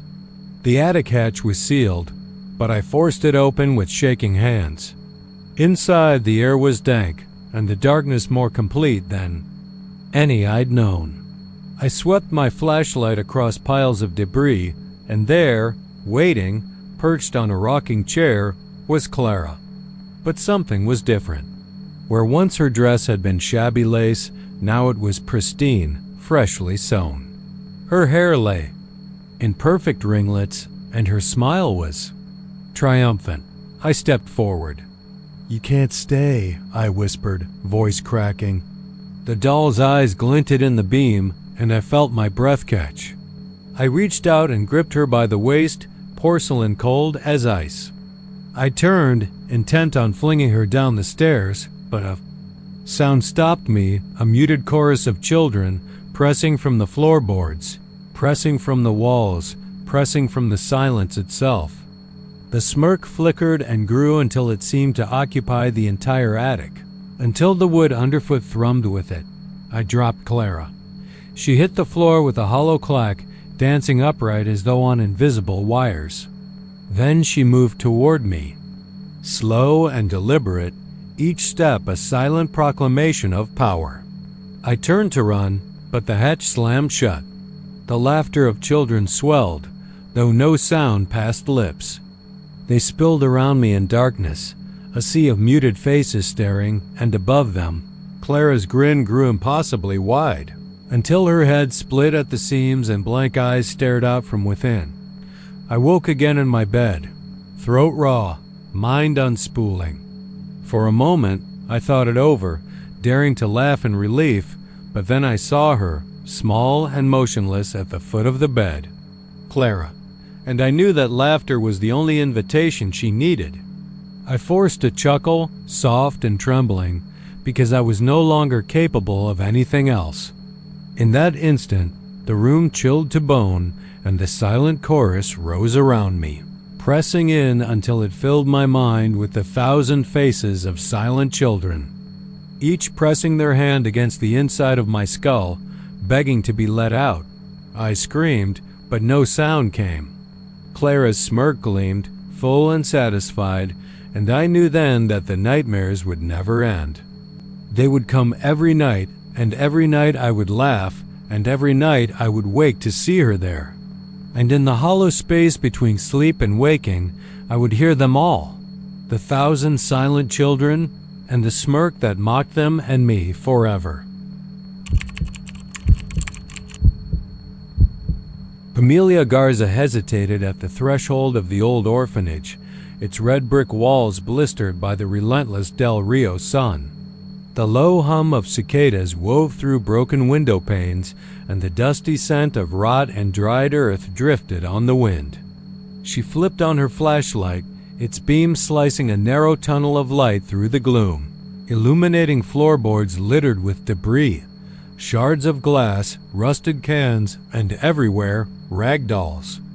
Their button eyes stared blankly skyward, torsos caked in decades of dirt, each clutching a single bone-white rose. Petals crinkled like ancient parchment, stems stiff as deadwood. Amelia knelt, heart pounding, and reached toward the nearest doll. As her fingers brushed the fragile rose, she recoiled at a sharp sting like a needle pressing through flesh, though nothing pierced her skin. She blinked. The rose remained untouched in her palm, but her hand throbbed with a phantom. Burned out, she moved deeper into the main hall, flashlight trembling in her grip. Sunlight slanted through shattered glass, dust motes swirling in golden shafts. More dolls lay here, arms outstretched as if begging for mercy, faces upturned in silent pleas. Some held roses pressed to their cotton chests, others nestled at their feet. The air was stifling, electric with something unseen. Amelia's recorder crackled in her pocket, picking up a faint whisper or perhaps the hum of her own racing thoughts. She swallowed, forcing herself forward. In what had once been the dining hall, a long table sagged under layers of grime. Dolls were arranged in rows along its length, each seated on a bent chair. Civil War-era dresses hung limply from threadbare torsos. Ragged socks encased frayed limbs. Their roses were laid before them like offerings, petals turned inward, concealing something at their centers. Amelia steeled herself and plucked one rose. The pinch came again, quick and sharp, as though the doll itself had bitten her finger. The petals trembled in her hand. When she pried them apart, she found a splinter of bone cradled in the blossom's heart. It pulsed faintly, like a dying flame, and the whispers surged around her, unintelligible but insistent, voices of children trapped behind her eyes. She dropped the rose, it skittered across the floorboards, and the doll beside her shifted. Amelia froze as the rags fluffed, button eyes turning toward her. A hollow click echoed, like the turning of a key. She snapped the beam to the doll. It sat perfectly still again, head tilting back as a shaft of afternoon light illuminated its cracked seam. Her breath caught in her throat. Panic flared, and she sprinted through a doorway into the chapel. Broken pews lay smashed beneath the altar. Sunlight through a stained glass window threw fractured colors across the rubble. Dolls lay scattered like fallen parishioners, each clutching roses stained dark at the tips. Amelia's flashlight flickered. The beam wavered, then died. She slapped it, cursing, and felt something cold brush her ankle. She looked down. A doll, impossibly perched, its rose missing. She lifted her pant leg, no bruise, no mark, but when she looked back, petals draped the altar steps, as though the doll had moved in the dark. She yanked out her phone and fumbled for the screen light. A silhouette stood at the far end of the T. Chapel tall, distorted, limbs too long. As she raised the light, the figure dissolved into a dozen rag dolls, all gathering at the altar's base. Their button eyes glinted, as if alive, and they raised their heads as one, gazing upward. A chorus of childlike laughter filled the air, bouncing off the walls in grotesque harmony. Amelia's head snapped back. She stumbled, hand over mouth. Her knees hit the cold stone, and she forced herself up. Adrenaline burning her lungs. She bolted out of the chapel, skirting broken chairs and threshold cracks. The main corridor beckoned, a tunnel of encroaching darkness. She fumbled with her keys, found the one that fit the lock, and turned with a force born of pure terror. The door crashed open, and she spilled onto the dry ground outside. Gasping, she slammed the door behind her, adrenaline coursing through every vein. The orphanage loomed, silent and watching, like a wounded beast biding its time. Amelia didn't pause to catch her breath. She staggered toward her car, tried the handle. It stuck, seized by rust. Her hand shook as she yanked it free. She twisted the key in the ignition. The engine roared to life, startling her. She backed out of the gravel driveway and sped onto the cracked road, tires crunching over loose stones. The orphanage receded in her rear view, its windows like empty sockets. Yet she couldn't shake the feeling of being followed. In her mind she heard whispers, "Stay, play." They twisted through her thoughts like barbed wire. That night, sleep came in fitful shards.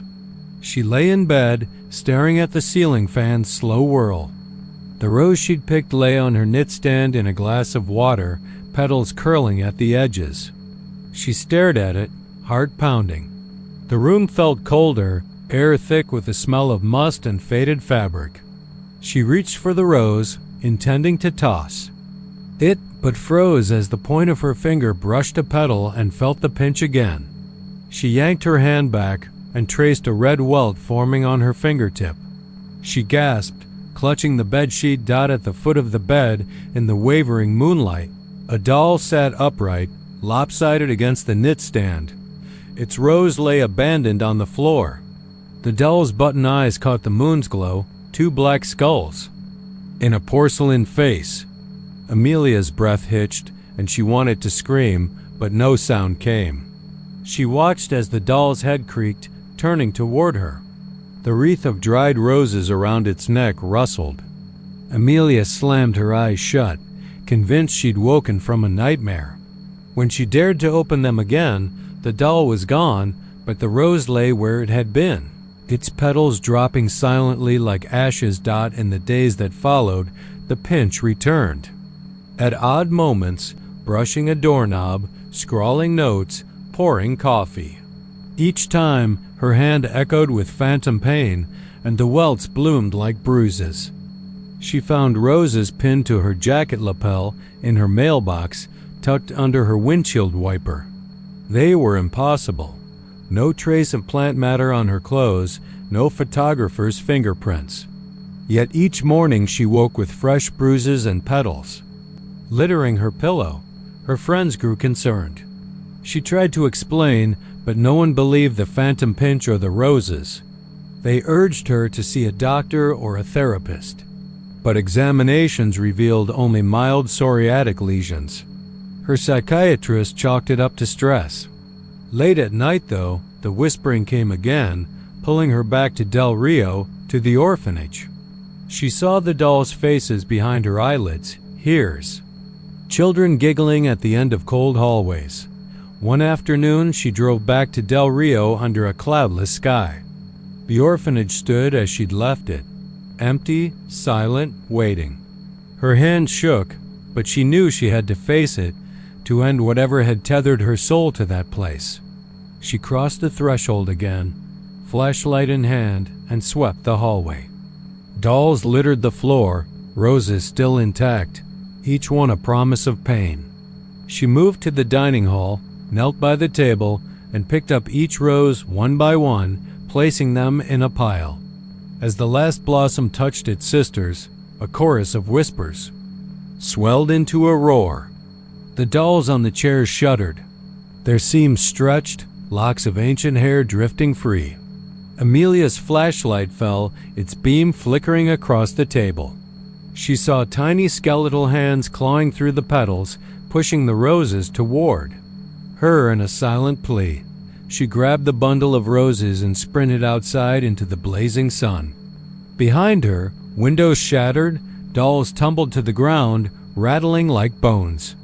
She didn't stop until she reached the shallow waters of the Rio Grande. She thrust the roses into the swift current, watching petals swirl away on the muddy current, carrying their curses downstream. She thought she heard laughter in the wind like children waving goodbye, but the sting in her palm faded. That evening, back in her hotel room, she unpacked her bag. Her hand brushed something soft at the bottom, a single dried rose, its petals, bone white and perfect as yesterday. A chill seized her spine. The pinprick danced along her fingertip, sharp and insistent. She dropped the rose, but before it hit the floor, a doll's silhouette filled the doorway, her button eyes glinting in the hallway light.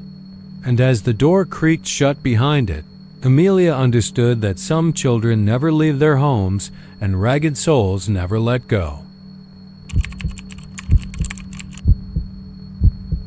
A pale shaft of moonlight cut through a crack in the boarded-up window, drifting across the dusty floorboards of the old Barrowman estate. The house had stood empty for decades, its surveyor's warning sign bleached almost to oblivion. Enter. at your own risk. Yet the wind always found a way in, rattling remaining panes and carrying the scent of damp pine from the nearby Angelina River. On storm nights, the wind tore across the abandoned oil barons' manor so fiercely that you could swear it was alive, calling out across the fields like a wounded beast. They said the Barrowmans had been cursed from the very start. The first son, Jefferson Cyrus Barrowman, cornered by debt and greed, sank every dollar into crude and flooded the family name with shame. His daughter, Lila May, had been a silent child, wandering the halls at dusk clutching a ragged kite string tethered to a delicate porcelain doll. The rumor was that Layla May believed the doll could carry her away on a wind's whisper, escape with the kite into open sky. But on the night the oil rig fire burned bright enough to illuminate the sky for miles, Lila May vanished. They found her doll later in the attic, tangled in wooden beams, the kite string frayed as if cut or chewed by unseen teeth. By then the Barrowmans were already leaving, abandoning the manor to squatters and vandals. The townsfolk said witchcraft. They called it a family tragedy best left alone. Only children dared to sneak inside, daring each other to stay until midnight to glimpse Lila May herself. But none lasted long. When the storm blew in this spring, I got there just before sundown. The clouds were iron-gray fingers stretching across the horizon, and the wind spat rain in my face as I pushed open the gate. Rusted hinges screeched like a dying animal. Mud clung to my boots as I made my way up the unkempt path of grass and weeds, each step raising the smell of rot. The front door was a jagged slash of splintered oak. Inside, the foyer was cavernous and silent, wallpaper peeled like falling flesh. A shattered chandelier lay halfway down the grand staircase, its crystals strewn across the carpet. I carried only a flashlight and my recorder, enough for ghosts, if ghosts needed recording. At the rear of the house, a wide hallway led toward the servants' quarters, but I was drawn instead to the attic door. It leaned against its frame, hinges rusted and broken. I set the recorder on the worn floorboards and clicked on the light, its beam dancing across the rafters, and there she was, the doll, propped upright atop a crossbeam, skirt ragged and stained, hair plastered to its porcelain scalp in clumps. In her tiny hands, the broken string of a kite dangled loosely, frayed and yellowed with age. The doll's painted eyes glimmered in the flashlight's beam, too bright, too alive. It seemed to watch me. I paused, swallowing a dry laugh at my own credulity. A broken toy and an old story. But as the wind accelerated outside, whipping against the roof, I could almost hear a soft tapping tap tap, tap like fingernails along the wooden planks 15 feet above my head. My light caught the doll's head flicking sideways as if it had just turned to meet me. Probably just wind, I mumbled into the recorder, but my voice cracked. The tapping came again, intermittent, measured. It sounded deliberate. I edged forward, flashlight shaking in my hand, the doll fixed at the midpoint of a battered kite frame suspended above. Shards of wood splintered around it. A rumble of thunder shook the house. Lightning flooded the attic in blinding white, and the doll's lips parted in a faint, inscrutable grin. I felt it then, a breath that wasn't mine, stale, cold, and heavy. It brushed against my ear, and I dared not breathe. Minutes passed like hours. The tapping stopped, and I dared to step back. My boot caught something on the floor. A small wooden box, carved with crude oil derricks and the initials ELMB inside an uneven heart. My fingers trembled as I lifted the lid. Inside lay a fragment of kite ribbon, a scrap of brown velvet, and a dried wildflower pressed flat like a heartbeat. At once, tears gathered in my eyes, sympathy, sorrow, fear, I couldn't tell which. Then, from above, a single loud rap sounded like a fist pounding against the beams. I jerked my head up. The doll was not where I'd left it. It had moved closer, its feet crossed, leaning forward ever so slightly, the broken kite string trailing behind like a lifeline. My flashlight slipped, and in the sudden darkness I felt something brush past my arm, a whisper of fabric.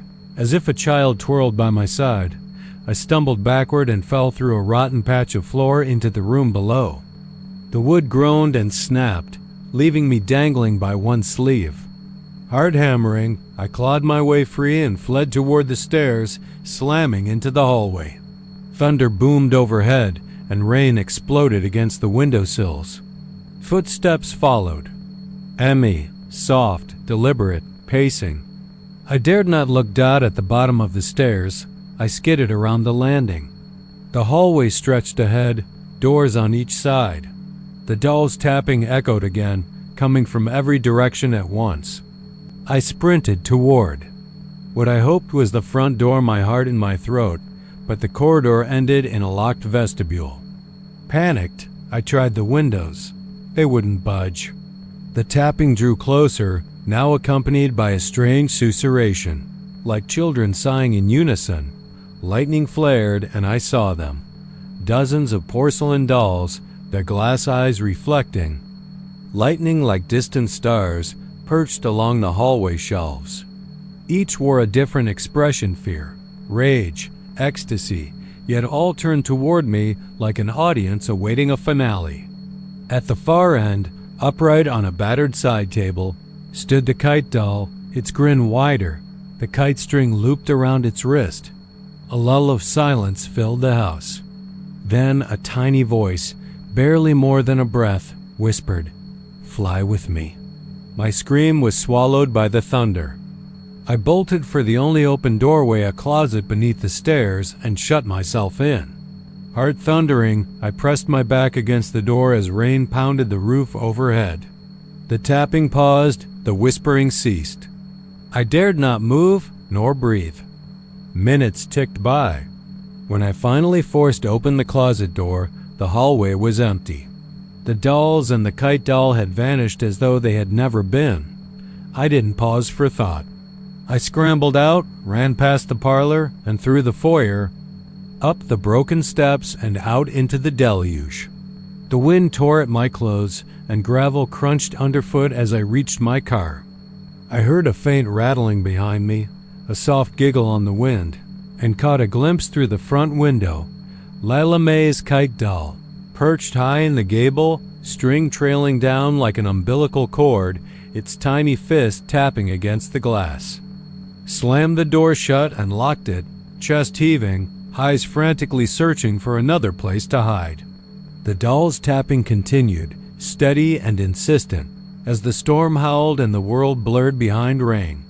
That night in my cramped motel room, I left the recorder running.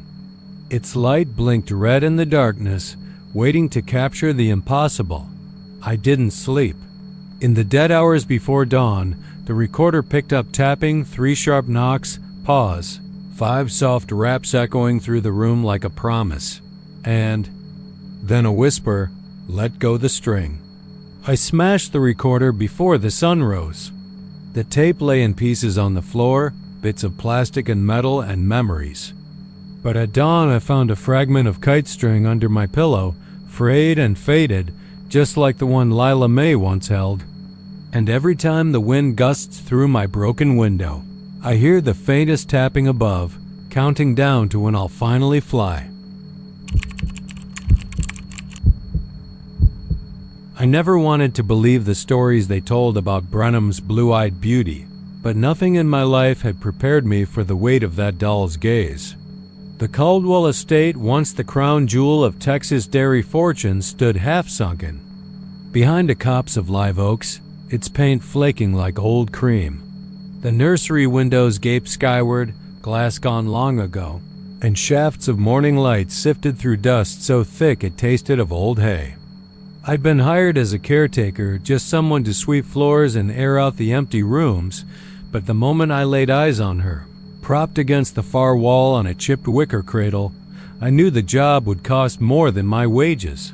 Her face was cracked porcelain, the skin sun-bleached white, cheeks pinched with a child's doll maker's idea of innocence.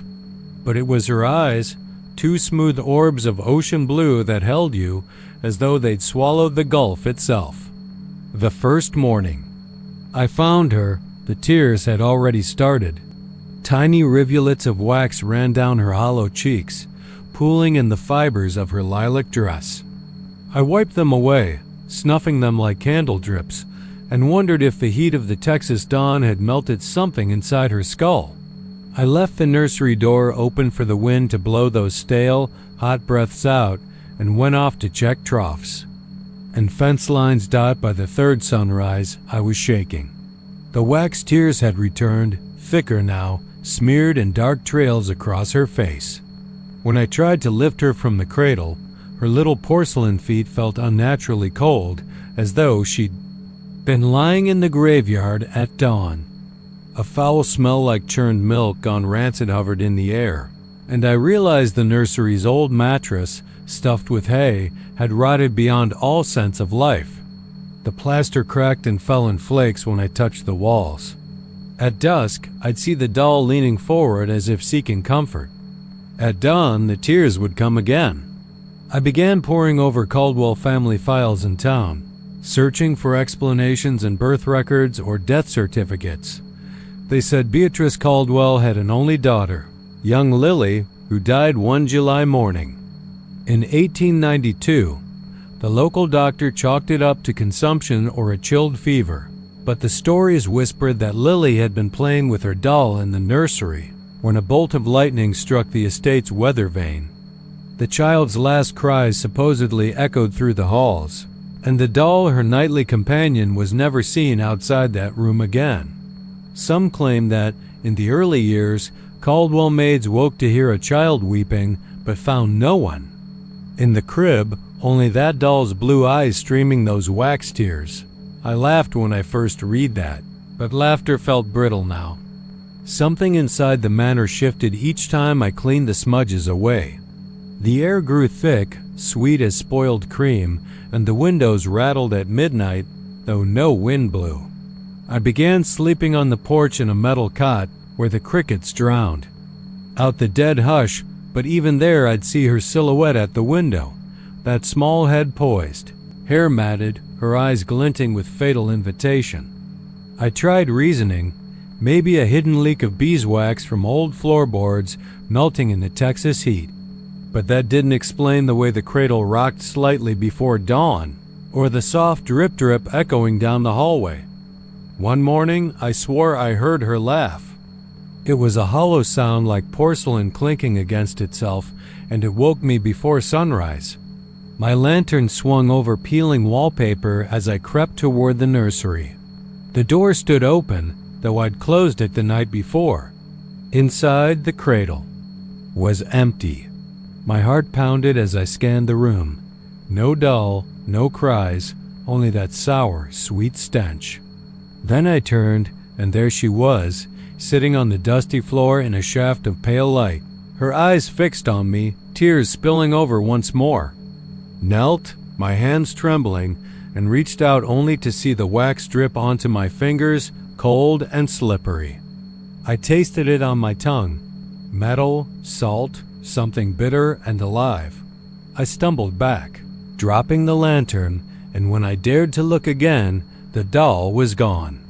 The hush pressed in against my ears, a living thing. I scrambled for the door, the walls, closing in, and fled down the hall, hearing her footsteps light wooden clacks right behind me. I didn't stop until the sun was high and the diary pink barns glowed in the distance. I never told them how I left, only that the heat was too much, the work too forlorn. But the next caretaker found me a week later in town, wandering the main street in a daze, my hands smeared with wax. They said I was ill and took me away. The Caldwell estate stands empty now, windows boarded, the nursery door sealed with iron straps. But sometimes at dawn, when the wind shakes loose a shutter, neighbors swear they see tears on the glass, streaks like pale wax bleeding into the light. And every year, on the anniversary of Lily's death July 14th, the air grows thick with the smell of spoiled cream. And if you listen close, you can hear a lullaby drifting from the fields, sung in a child's voice that wasn't born to. This world. They say the doll cries for her owner, but she's been gone for more than a century.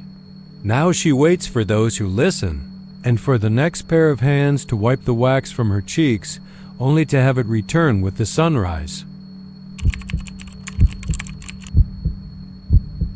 The day one found the Marshall Matryoshka, the sky over East Texas was the color of old bruises, purple and bruised with promise of rain that never came. The storefront stood at the end of a cracked sidewalk in downtown Marshall, its windows smeared with a year's worth of cigarette smoke and dust so thick it nearly hid the peeling sign, Antiques and Oddities. Inside, the air was cool and stale, the kind of cold that clings to your bones and refuses to let go. I pushed past a crooked door, its bell long since silenced, and stepped into a cavern of relics so strange and haphazard it might have been a private museum of broken memories. The shop was lit by a single naked bulb that swung on a frayed wire, casting elongated shadows across tarnished silverware and yellowed photographs. Glass cases held Victorian mourning brooches with jet beads, rusted tin toys frozen in mid-repair, and porcelain heads of dolls missing bodies. At the back, where the gloom thickened, stood a dust-covered cabinet with a lock so small I thought it might hold nothing but secrets. The key dangled from a nail on the wall, corroded and awkward. The proprietor, a gaunt old man with sunken cheeks and eyes like dark hollows, watched me from behind a counter scarred with cigarette burns and carved initials. "I see you noticed it," he rasped, voice like a door unhinged. He nodded toward the cabinet. The Matryoshka came from a lady who died on College Street. Her child vanished, they say. He unlocked the door with that weary key and opened the cabinet. There, on a velvet cushion mottled with age, sat the first doll, a small, round thing painted to look like a girl of 6, cheeks rosy but sunken, hair and pigtails that seemed more like bones than silk. Her eyes were glass, too bright for that shop, and I felt them follow me as I stepped closer. The paint was chipped in places, revealing a pale wood beneath and a smile. Oh, that smile was just a fraction too wide, too eager, like a child. Forced into happiness, I lifted the doll and cradled her in my palms. The wood was cool, almost clammy. When I turned her over, I saw a latch at the seam of her waist, and I pressed it open with a snap that echoed in the silent room. Inside lay a second doll, smaller, her face even paler, lips thinner, eyes sinking into shadows. As I removed her, the old man's thin lips quivered into a ghost of a smile. "They say each layer shows what comes next," he said. "What's inside the next?" I nodded, mesmerized. In my apartment that night, I set the dolls on the coffee table, the lightning from a distant storm splintering through the blinds. I wound up the record player to drown out the cicadas, but the music hissed and crackled like whispers between graves. I picked up the outer doll again, half afraid, half compelled. The seam opened and I found the third, gaunt cheeks hollow, lips parted as if gasping, her hair painted in straw-thin lines. Her eyes, they were different. Not glass, but painted shadows that seemed to absorb light. I set her down gently and unwrapped the fourth. By then the tension in my chest had blossomed into something raw and pulsing. When the fourth appeared, her face was stretched, almost skull-like, the paint flaking into doll-sized tears. I felt a chill spiral up my spine. The storm rattled the windows, and I swear I heard a soft scraping from the hallway like tiny fingernails. On wood dot the next morning, the apartment reeked of damp wood and old wax. I found the dolls arranged on their cabinets, the second resting beside the first, the third leaning against their shoulders as though arranged by unseen fingers. My heart thundered. I didn't remember moving them. I forced my hands not to shake as I carried them back to the coffee table. Daylight made their features worse. The deeper you went, the more the little faces seemed hollowed, as if a piece of their soul had been whittled away. That night, sleepless and jittery, I put on a pot of coffee and stared at the dolls. The fifth. One was smaller still, her cheeks a hollow arch, eyes nothing but two pinpricks of darkness. When I lifted her, I felt a light tug on my fingers, as if she clung to me. I set her down and tried not to hear the whisper, "Don't leave me alone." I must have screamed, because I woke the next morning on the floor, coffee spilled across the rug, the record player still spinning softly. The dolls were gone. My heart pounded so loud I feared it might burst. I looked everywhere. Behind the couch, in the bedroom, even in the bathtub. Nothing. I returned to the shop in Marshall the next afternoon, rain finally drumming on the roof in great wet bursts. The old man was gone. In his place, dust motes dancing in the half-light, the cabinet stood empty. No matryoshka, no cushion, no lock. I felt a sharp edge of panic, of regret. I went home, dreading what I might find. The hallway was too quiet, as though the building held its breath. At the far end, the light under my door flicked. I approached and pushed it open. The apartment was dark, but for the hallway glow behind me. There, on the coffee table, were the dolls, every single one, now stacked and nested back to back. I froze. Then I saw it. The smallest doll at the very center, its face obscured by shadow. I knelt, hands trembling. I pried open the seam. Inside lay a shard of mirror, the glass dull and smeared. And on its surface, my reflection, eyes wild, cheeks sucked in, lips parted in a silent scream. Then the mirror cracked, and behind me I heard something small and hollow tap against the window. I turned, and in the faint streetlight I saw the silhouette of a child pressed against the glass, face pale, eyes too bright. I backed away, knocking over the stack. The dolls tumbled across the floor, each opening, revealing nothing but wood, yet I could feel their gazes, feel them starving for something more. The child's tap became a rap, rap, rap, and I couldn't move. My limbs were lead. The front door burst open, rain splattering the tiles. I saw the old man's face at the threshold, his eyes two empty pits. "Let her free," he whispered, voice like a rusted hinge. Then the whispering began, a chorus of child voices rising from the scattered dolls, calling my name. They crowded in, a tide of hollow laughter lifting me off my feet. My scream was swallowed by the storm. When they found me, the dolls were gone. Only the shattered mirror lay at my feet, its cracks snaking out like spider legs. And in the shards I saw them, dozen of gaunt faces, starving eyes, and at the very heart my own, twisted and hollow.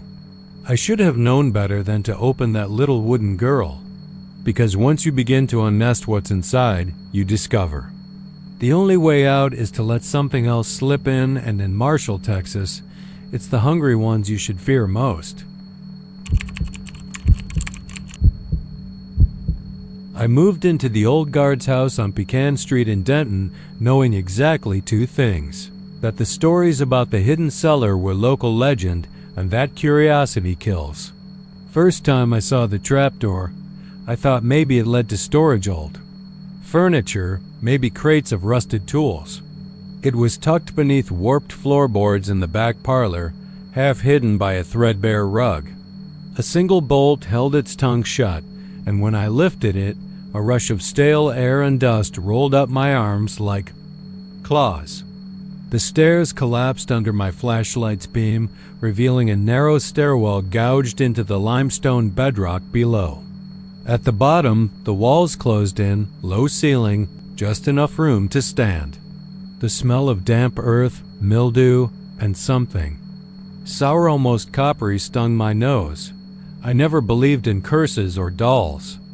As an architectural historian, My job was to uncover truth behind myths, to catalog physical evidence while keeping skepticism intact. But when my light settled on her, a doll slumped in the corner, I felt that old dread, the belly clenching. Sort. She wore a dress of faded calico, hem ragged as if gnawed by mice or hellhounds. Her hair was stitched linen, patched with coarse thread when whoever made her tried to sew it back together. But her eyes were what froze me. Two cloudy beads of obsidian, striated with thin veins of white like ice fractured along a river. They stared right through me. I reached out. My fingertips brushed her wrist. I jerked back when a faint scrape sounded, as though nails had scraped metal. But only echo, I told myself. The next morning I woke with fine lines across my left wrist then. Jagged, so shallow they barely bled, but they seared like fire when my skin touched the sheets. I stared at them, heart hammering. How? I lived alone. No cats, no falling glass. No explanation except that cellar and the doll. I pressed my palm against the marks, trembling. Sleep came late that night.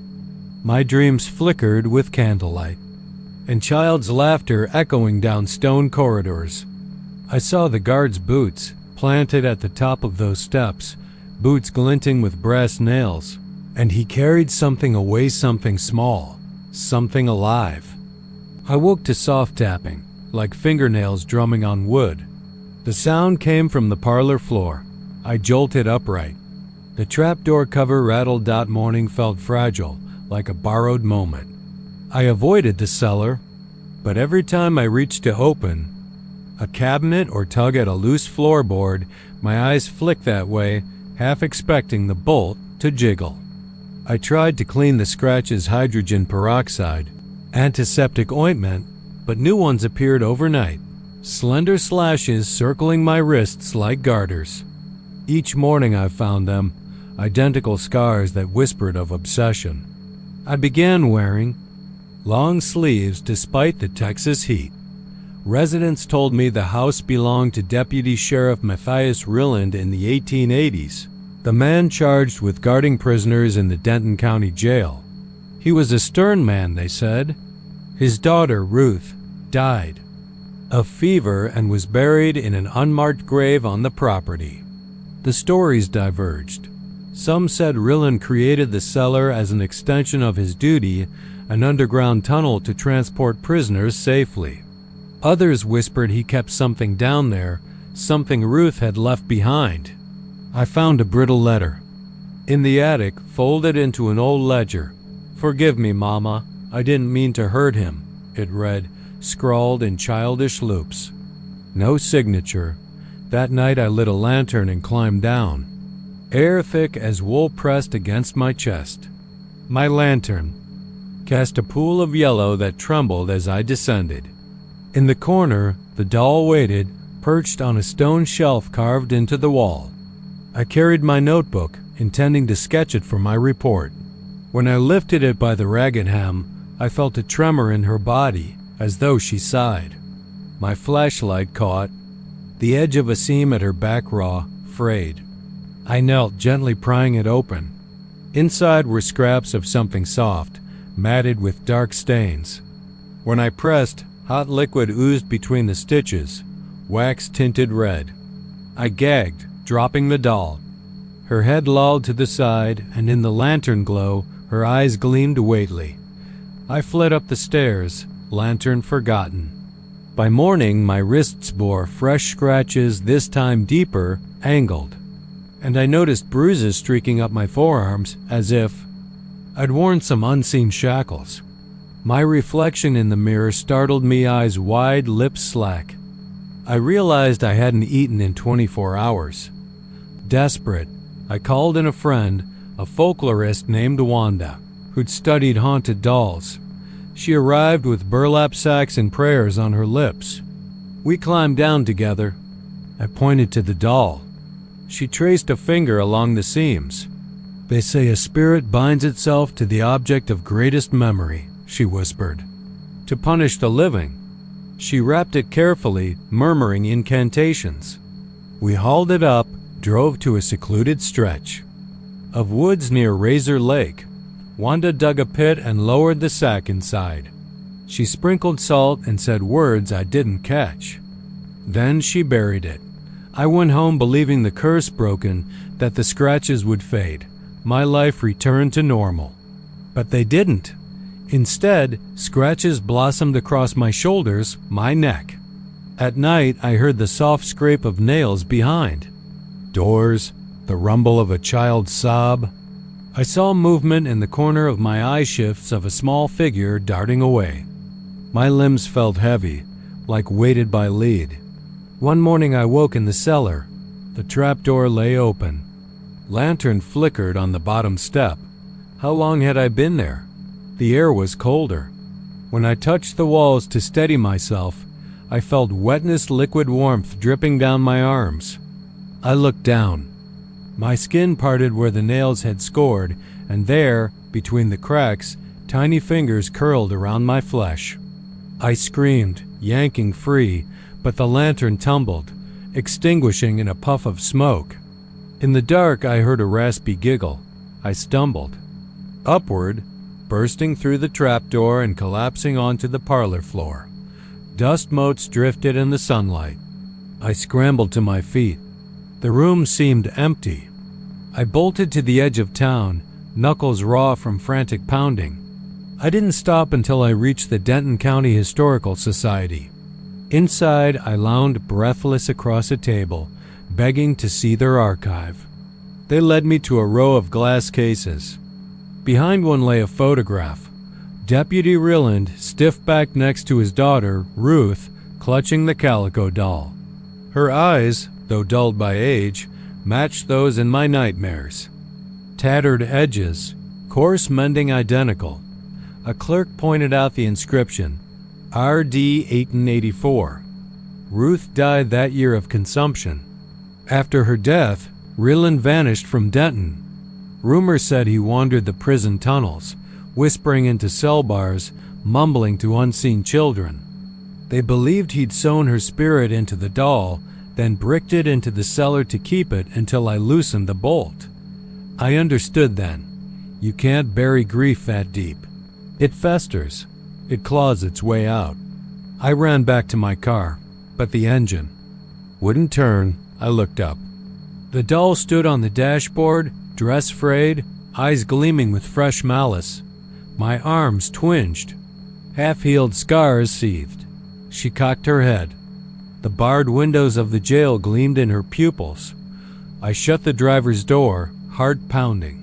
My headlights caught her reflection in the windshield. The seams at her back had split, revealing matted cloth stained dark. With a soft thump, she climbed to the passenger seat. I fumbled for the door handle. It was locked, the windows sealed tight. She reached out with one tiny hand and tapped my wrist. I felt the slice of a nail sharp, deliberate just above my pulse. I never got out. They found the car days later on an empty stretch of Highway 380. Doors locked, engine still running, headlights on. Inside, the doll slumped in the passenger seat, one eye chipped, the other glinting. Across the console, the radio played a slow country ballad warped by static.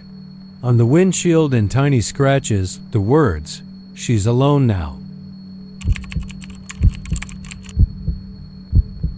I drove out of Fort Stockton just after sunrise, the highway stretching ahead like a bleached ribbon through the scrub. The morning air was already brittle, carrying a whisper of wind that rattled loose stones and whipped dust across the asphalt. I'd heard about the cottage from an old-timer at a gas station who spoke of it with a strange reverence, as though naming the place might summon something unkind. "Out by the Pecos," he said, voice low enough I leaned in to listen. "Sunken into the earth like an old grave." He didn't say much else, just spat tobacco juice into a cracked tin can and kept his eyes on the pump dot an hour later. I found it half buried in mesquite and tumbleweed, its roof caved in where a fallen mesquite limb had punched through years ago. The front porch sagged at a drunk's angle. wood warped and bleached by decades of merciless sun. I parked by the rusted remains of a Chevy pickup, its bedroom lined with desert varnish. The place felt empty, too empty, as though the earth itself had recoiled from the walls. Across the threshold lay the floorboards, eaten through and long, slits by rot and termites. I balanced on the joists, camera in hand, breath-shallow dot in the living room. A single window without glass framed a slice of sky. Light spilled in like a blessing, revealing the dust motes dancing in lazy eddies. But what grabbed me first was the dolls. They sat side by side on a splintered bench, porcelain faces upturned, eyes fixed on some distant point beyond the broken walls. Identical in every detail, pale skin, rosy cheeks, glassy blue eyes flecked with what looked like real veins, knotted braids of ash blonde hair that fell to their shoulders. Their dresses were once white, now gray with age, lace collars frayed and stained. I knelt, the board creaking beneath me. The dolls' heads were straight, staring. I lifted my camera, tamped down the shutter sound in my mind, and caught their gaze in black and white, a portrait of stillness. Then, without warning, the first doll tilted. A slow, barely perceptible shift chin to shoulder, maybe 15 degrees, and then paused. My finger stilled on the shutter. I blinked, convinced it was my imagination, that the angle of light had tricked me. I raised my camera again. The doll's head slammed upright, exactly where it had been. I exhaled a laugh, nervous. Just a draft, I told the empty room. But the air was still, too still. I leaned forward, heart picking up a staccato rhythm against my ribs. The second doll remained rigid, but the first began to tilt again. Inch by inch, more deliberate this time, as though coaxed by some unseen hand. I felt a cold prickle along my neck, like the air itself had remembered a curse it had whispered long ago. I set the camera aside and reached for the doll, intending to steady it to confirm that gravity or a warped board was behind the motion.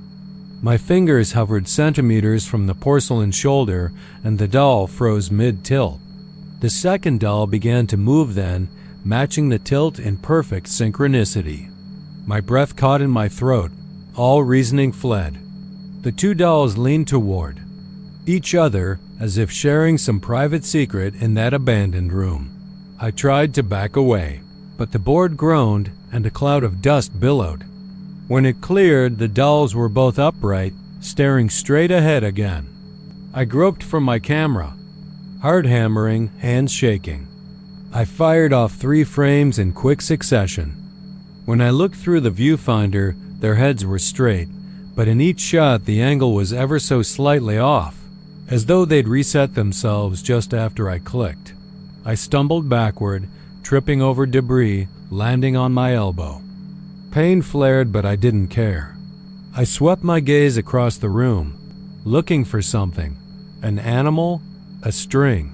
A vent that might have blown the dolls? Nothing. Just sunbeams, dust, and those 2 impossible porcelain watchers. I scrambled up and bolted for the doorway. My boots kicked a tangle of sagebrush into the room, and a dry gust followed me inside. The dolls sat unchanged. I shook my head, clutched the doorframe. "No," I whispered, voice trembling. "No, no, no." I turned and made for the hallway that led to the bedrooms, where rumor said an entire collection of dolls had once lined the shelves. Maybe they'd tumbled and set off a chain reaction. Maybe it was some hideous Rube Goldberg of ankles and boards. Anything but this. The hallway floor had vanished in places, leaving gaping holes that revealed dirt and rocks below. I picked my way along the wall, fingertips trailing the cracked plaster. At the end, a child's bedroom door hung by a single hinge. I pushed it open. A rank scent of mildew and decay met me, and I gagged. Inside, dozens of dolls lay scattered, cracked heads, missing limbs, eyes smashed flat. Their bodies were tattered, cloth stuffed with sawdust. One lay face down in a puddle of something dark that could have been mud or something older, stained too deep to identify. I stepped back, and a bone-deafening crack split the air. The floorboard beneath me groaned. Dust rained from the plaster. Ceiling. I froze. A child's laugh, tinny, distant, echoed down the hallway. I swallowed bile. Then footsteps paced behind me. Heavy, deliberate. I pressed myself against the wall, sweat trickling down my back. The footsteps stopped. Silence stretched until my ears rang.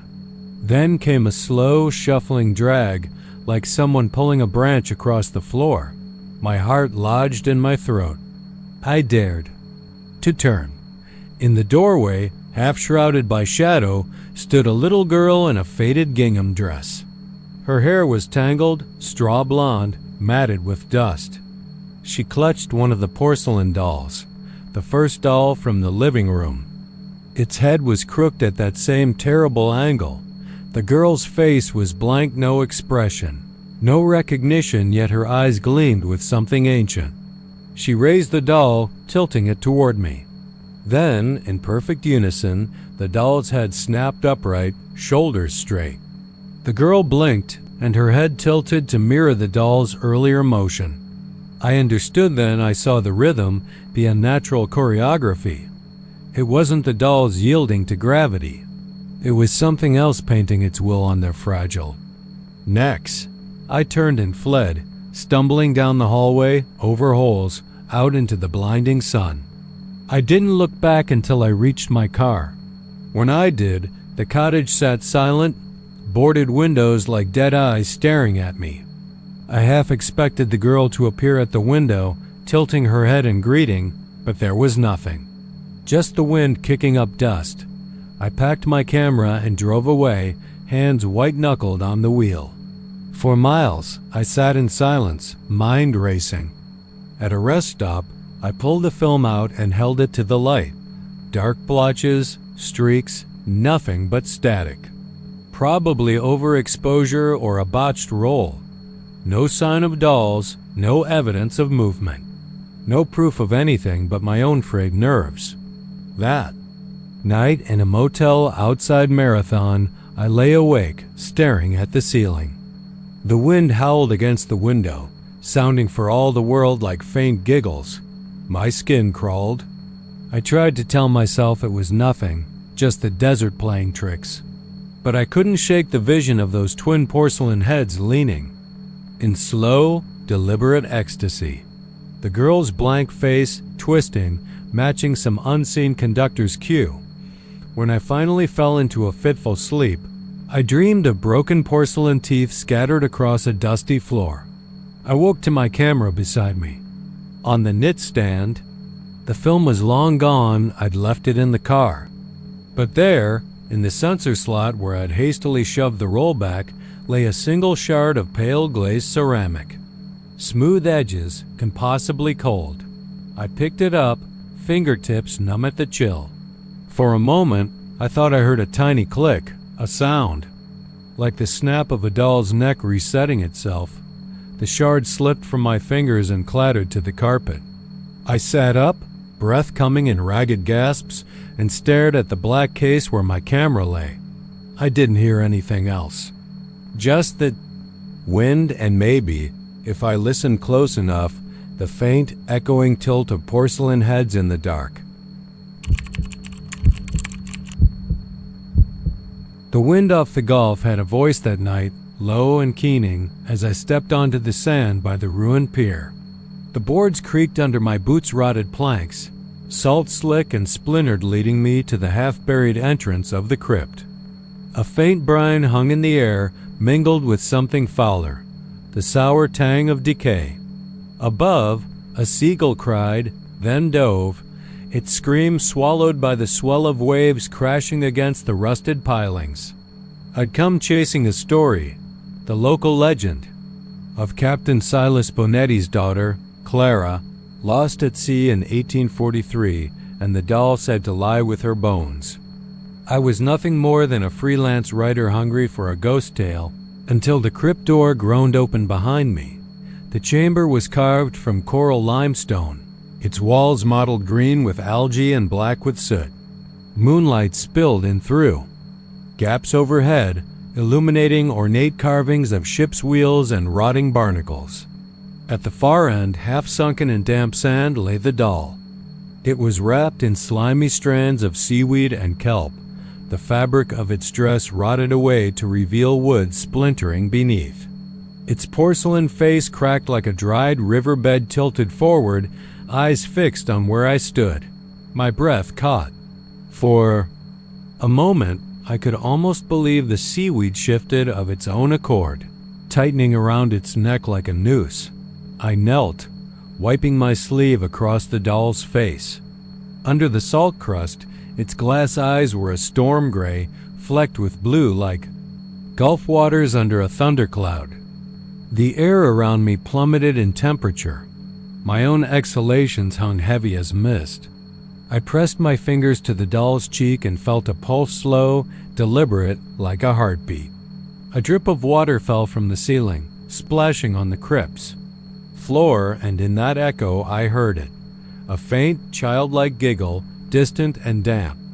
I spun, flashlight beam dancing over walls where shadows writhed, but found only slick stone and creeping lichens dot back in my rented cottage on Shoreline Drive. I tried to dismiss the memory of the giggle as my mind playing tricks. I laid the doll on a sheet of newspaper between bottles of scotch and my camera gear, determined to get some clear shots before I left town. That night I slept fitfully, dreams full of salt water filling my lungs, of tiny hands tugging at my ankles from beneath the bed. I woke gasping, heart pounding, to the smell of rotten seaweed drifting through the air. My own cottage smelled of a phantom tide. On the floor by my bed lay a single strand of kelp, thick and slick-coiled like a serpent. Though I'd sworn I locked the door by dawn, I was shaking. The doll sat upright on the newspaper, its head turned slightly to one side. In the camera's display, however, the photos revealed something impossible. In each frame, the doll was closer to the edge of the table, as if inching toward me, even though I hadn't touched it. In the last shot, a third doll appeared, smaller, carved crudely from driftwood, standing behind the porcelain one, its head cocked to one side. I remembered no such doll in the crypt, but there it was in cold digital light, seaweed strands tangled at its ankles. Determined to break the spell, I returned to the pier that afternoon. The tide was low, the gulf pulling back into its depths like someone snatching a breath. I climbed the steps to the crypt again, every plank echoing with dread. The entrance was sealed, now salt-pitted iron bars firmly in place. Inside, the sand was undisturbed and the doll was gone. I felt something brush my leg and looked down to see the driftwood figure, lying face down in the sand, strands of kelp still clinging to its splintered limbs. I kicked it aside and backed away, fighting the urge to vomit. That night, the sea came howling into the town. Storm clouds rolled in, thunder rattling the windows of every house on the bayfront. I barricaded myself inside, taping the windows and leaning the last photographs against the wall. Rain pounded the roof, waves hammered the seawall, and through it all I heard the giggle again, close now, right outside my door. I unlatched the chain, hard hammering, and yanked the door open a crack. The boardwalk was slick, the street lamps flickering in salt spray. There, on the threshold, lay the porcelain doll, seaweed still damp, a single wave-worn barnacle clinging to its shoulder. Its head was turned fully to face me, glass eyes glinting in the stormlight. I wanted to scream, but the wind stole the sound. In a haze, I scooped the doll inside and dropped my toe into something wet. I looked down. Footprints, tiny, bare footprints pressed into puddles on the floor, leading toward the bedroom. Dread coiled in my gut. I followed them across the tile, each print sharper, more distinct, until they stopped at the foot of the bed. And there, in the swirl of rainwater tracked in from outside, was a message. 2 words scratched in the tile. letters ragged and uneven, "Play with me." I spun, heart lodged in my throat, and there she was, a little girl, translucent as smoke, dripping seaweed from her hair, eyes sunken and dark. Her mouth curved into a grin that split her face with malice. She held out her hand, and in it, the second doll, carved of driftwood, its head cocked in mocking mimicry. I stumbled back, tripping over the strand of kelp that lay like a trap. The girl laughed, a sound like shells grinding on rock, and vanished into the darkness of the doorway. I fled into the night, storm wind tearing at my clothes, thunder smashing overhead. I don't know how I found the highway or whose headlights. I flagged down, but when I woke in the hospital, the tidal storm had passed, leaving the town battered but intact. They told me I was delirious hypothermic and that the footprints in my house must have been my own confused handiwork. They said the dolls were dead weight, no explanation. They handed me my camera with the last shot.